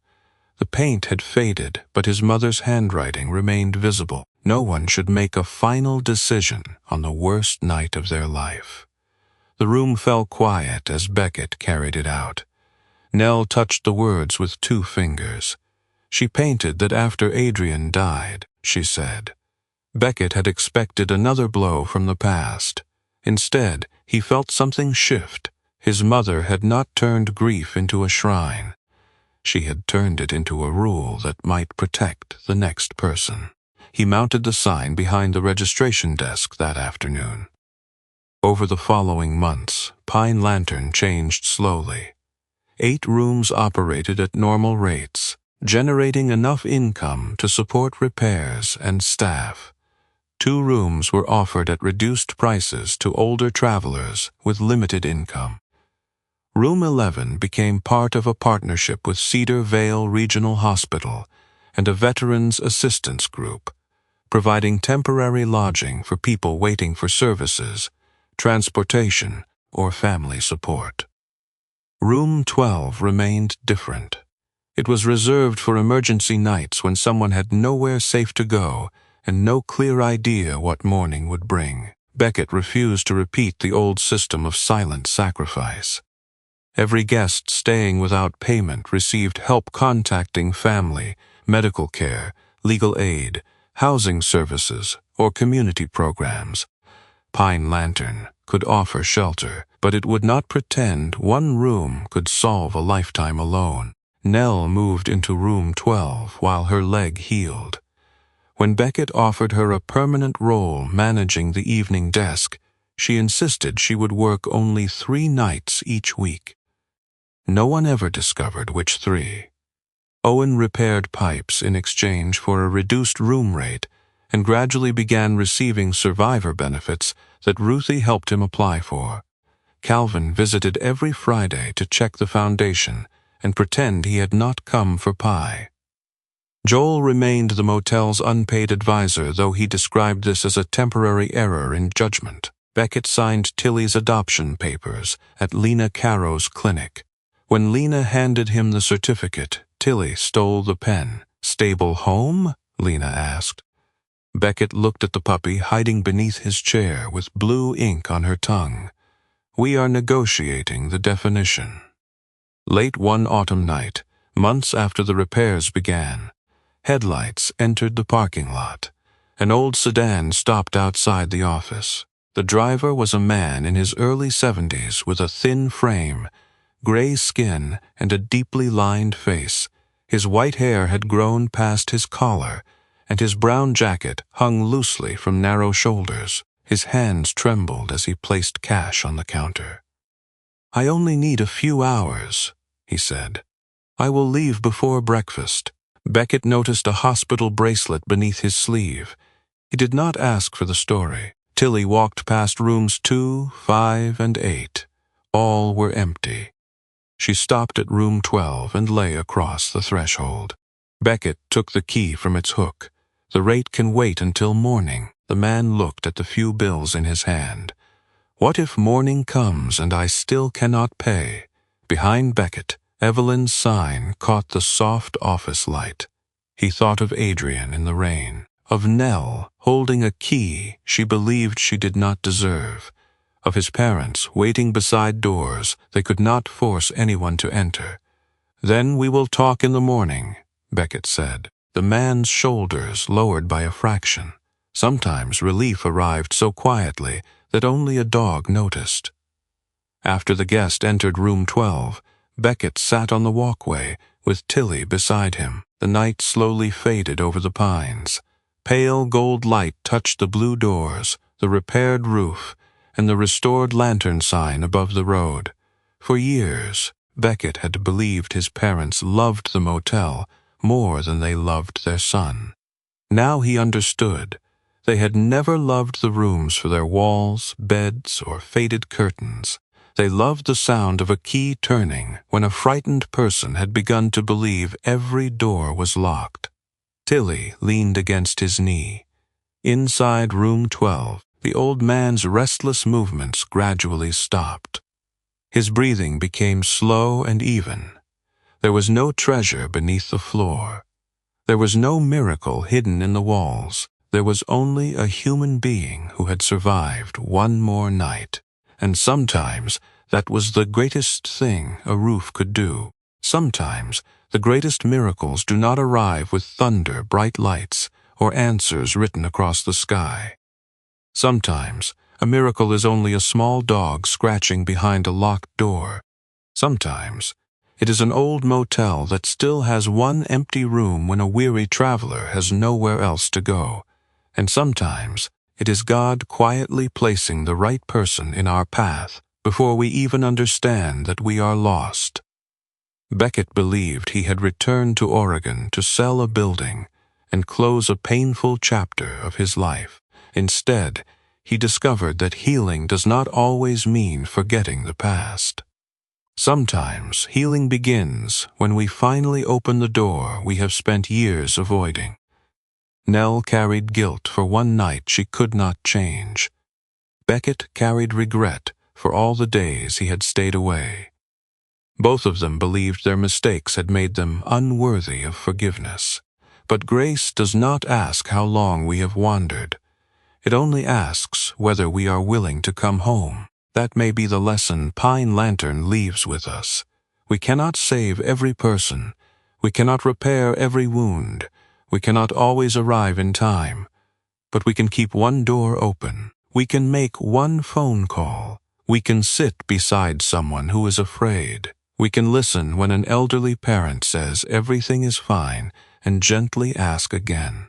We can notice the neighbor who has grown quiet, the veteran who never asks for help, the widow eating alone, or the friend whose smile no longer reaches their eyes. God's miracles often travel through ordinary hands. They arrive through a warm meal, a patient conversation, a faithful dog, a room offered without judgment, or a stranger who chooses not to walk away. Perhaps someone watching this story is carrying a burden that no one else can see. Perhaps someone believes they have waited too long to return, apologize, forgive, or begin again. It is not too late. As long as there is another morning, there can still be another open door. May God give you the courage to ask for help when your heart is tired. May He give you the wisdom to recognize those who are suffering quietly. May He place kind people beside you when the road grows dark, and may He use your life to become a shelter for someone who needs just one more night of hope. If this story touched your heart, please share it with someone who may need its message today. Tell us in the comments where you are watching from, and whether an animal has ever appeared in your life at exactly the moment you needed one. Please subscribe to the channel and join us for more stories about loyalty, second chances, and the quiet ways God brings people and animals together. May God bless you, protect your family, and keep a light burning above your door for every weary soul still searching for the way home.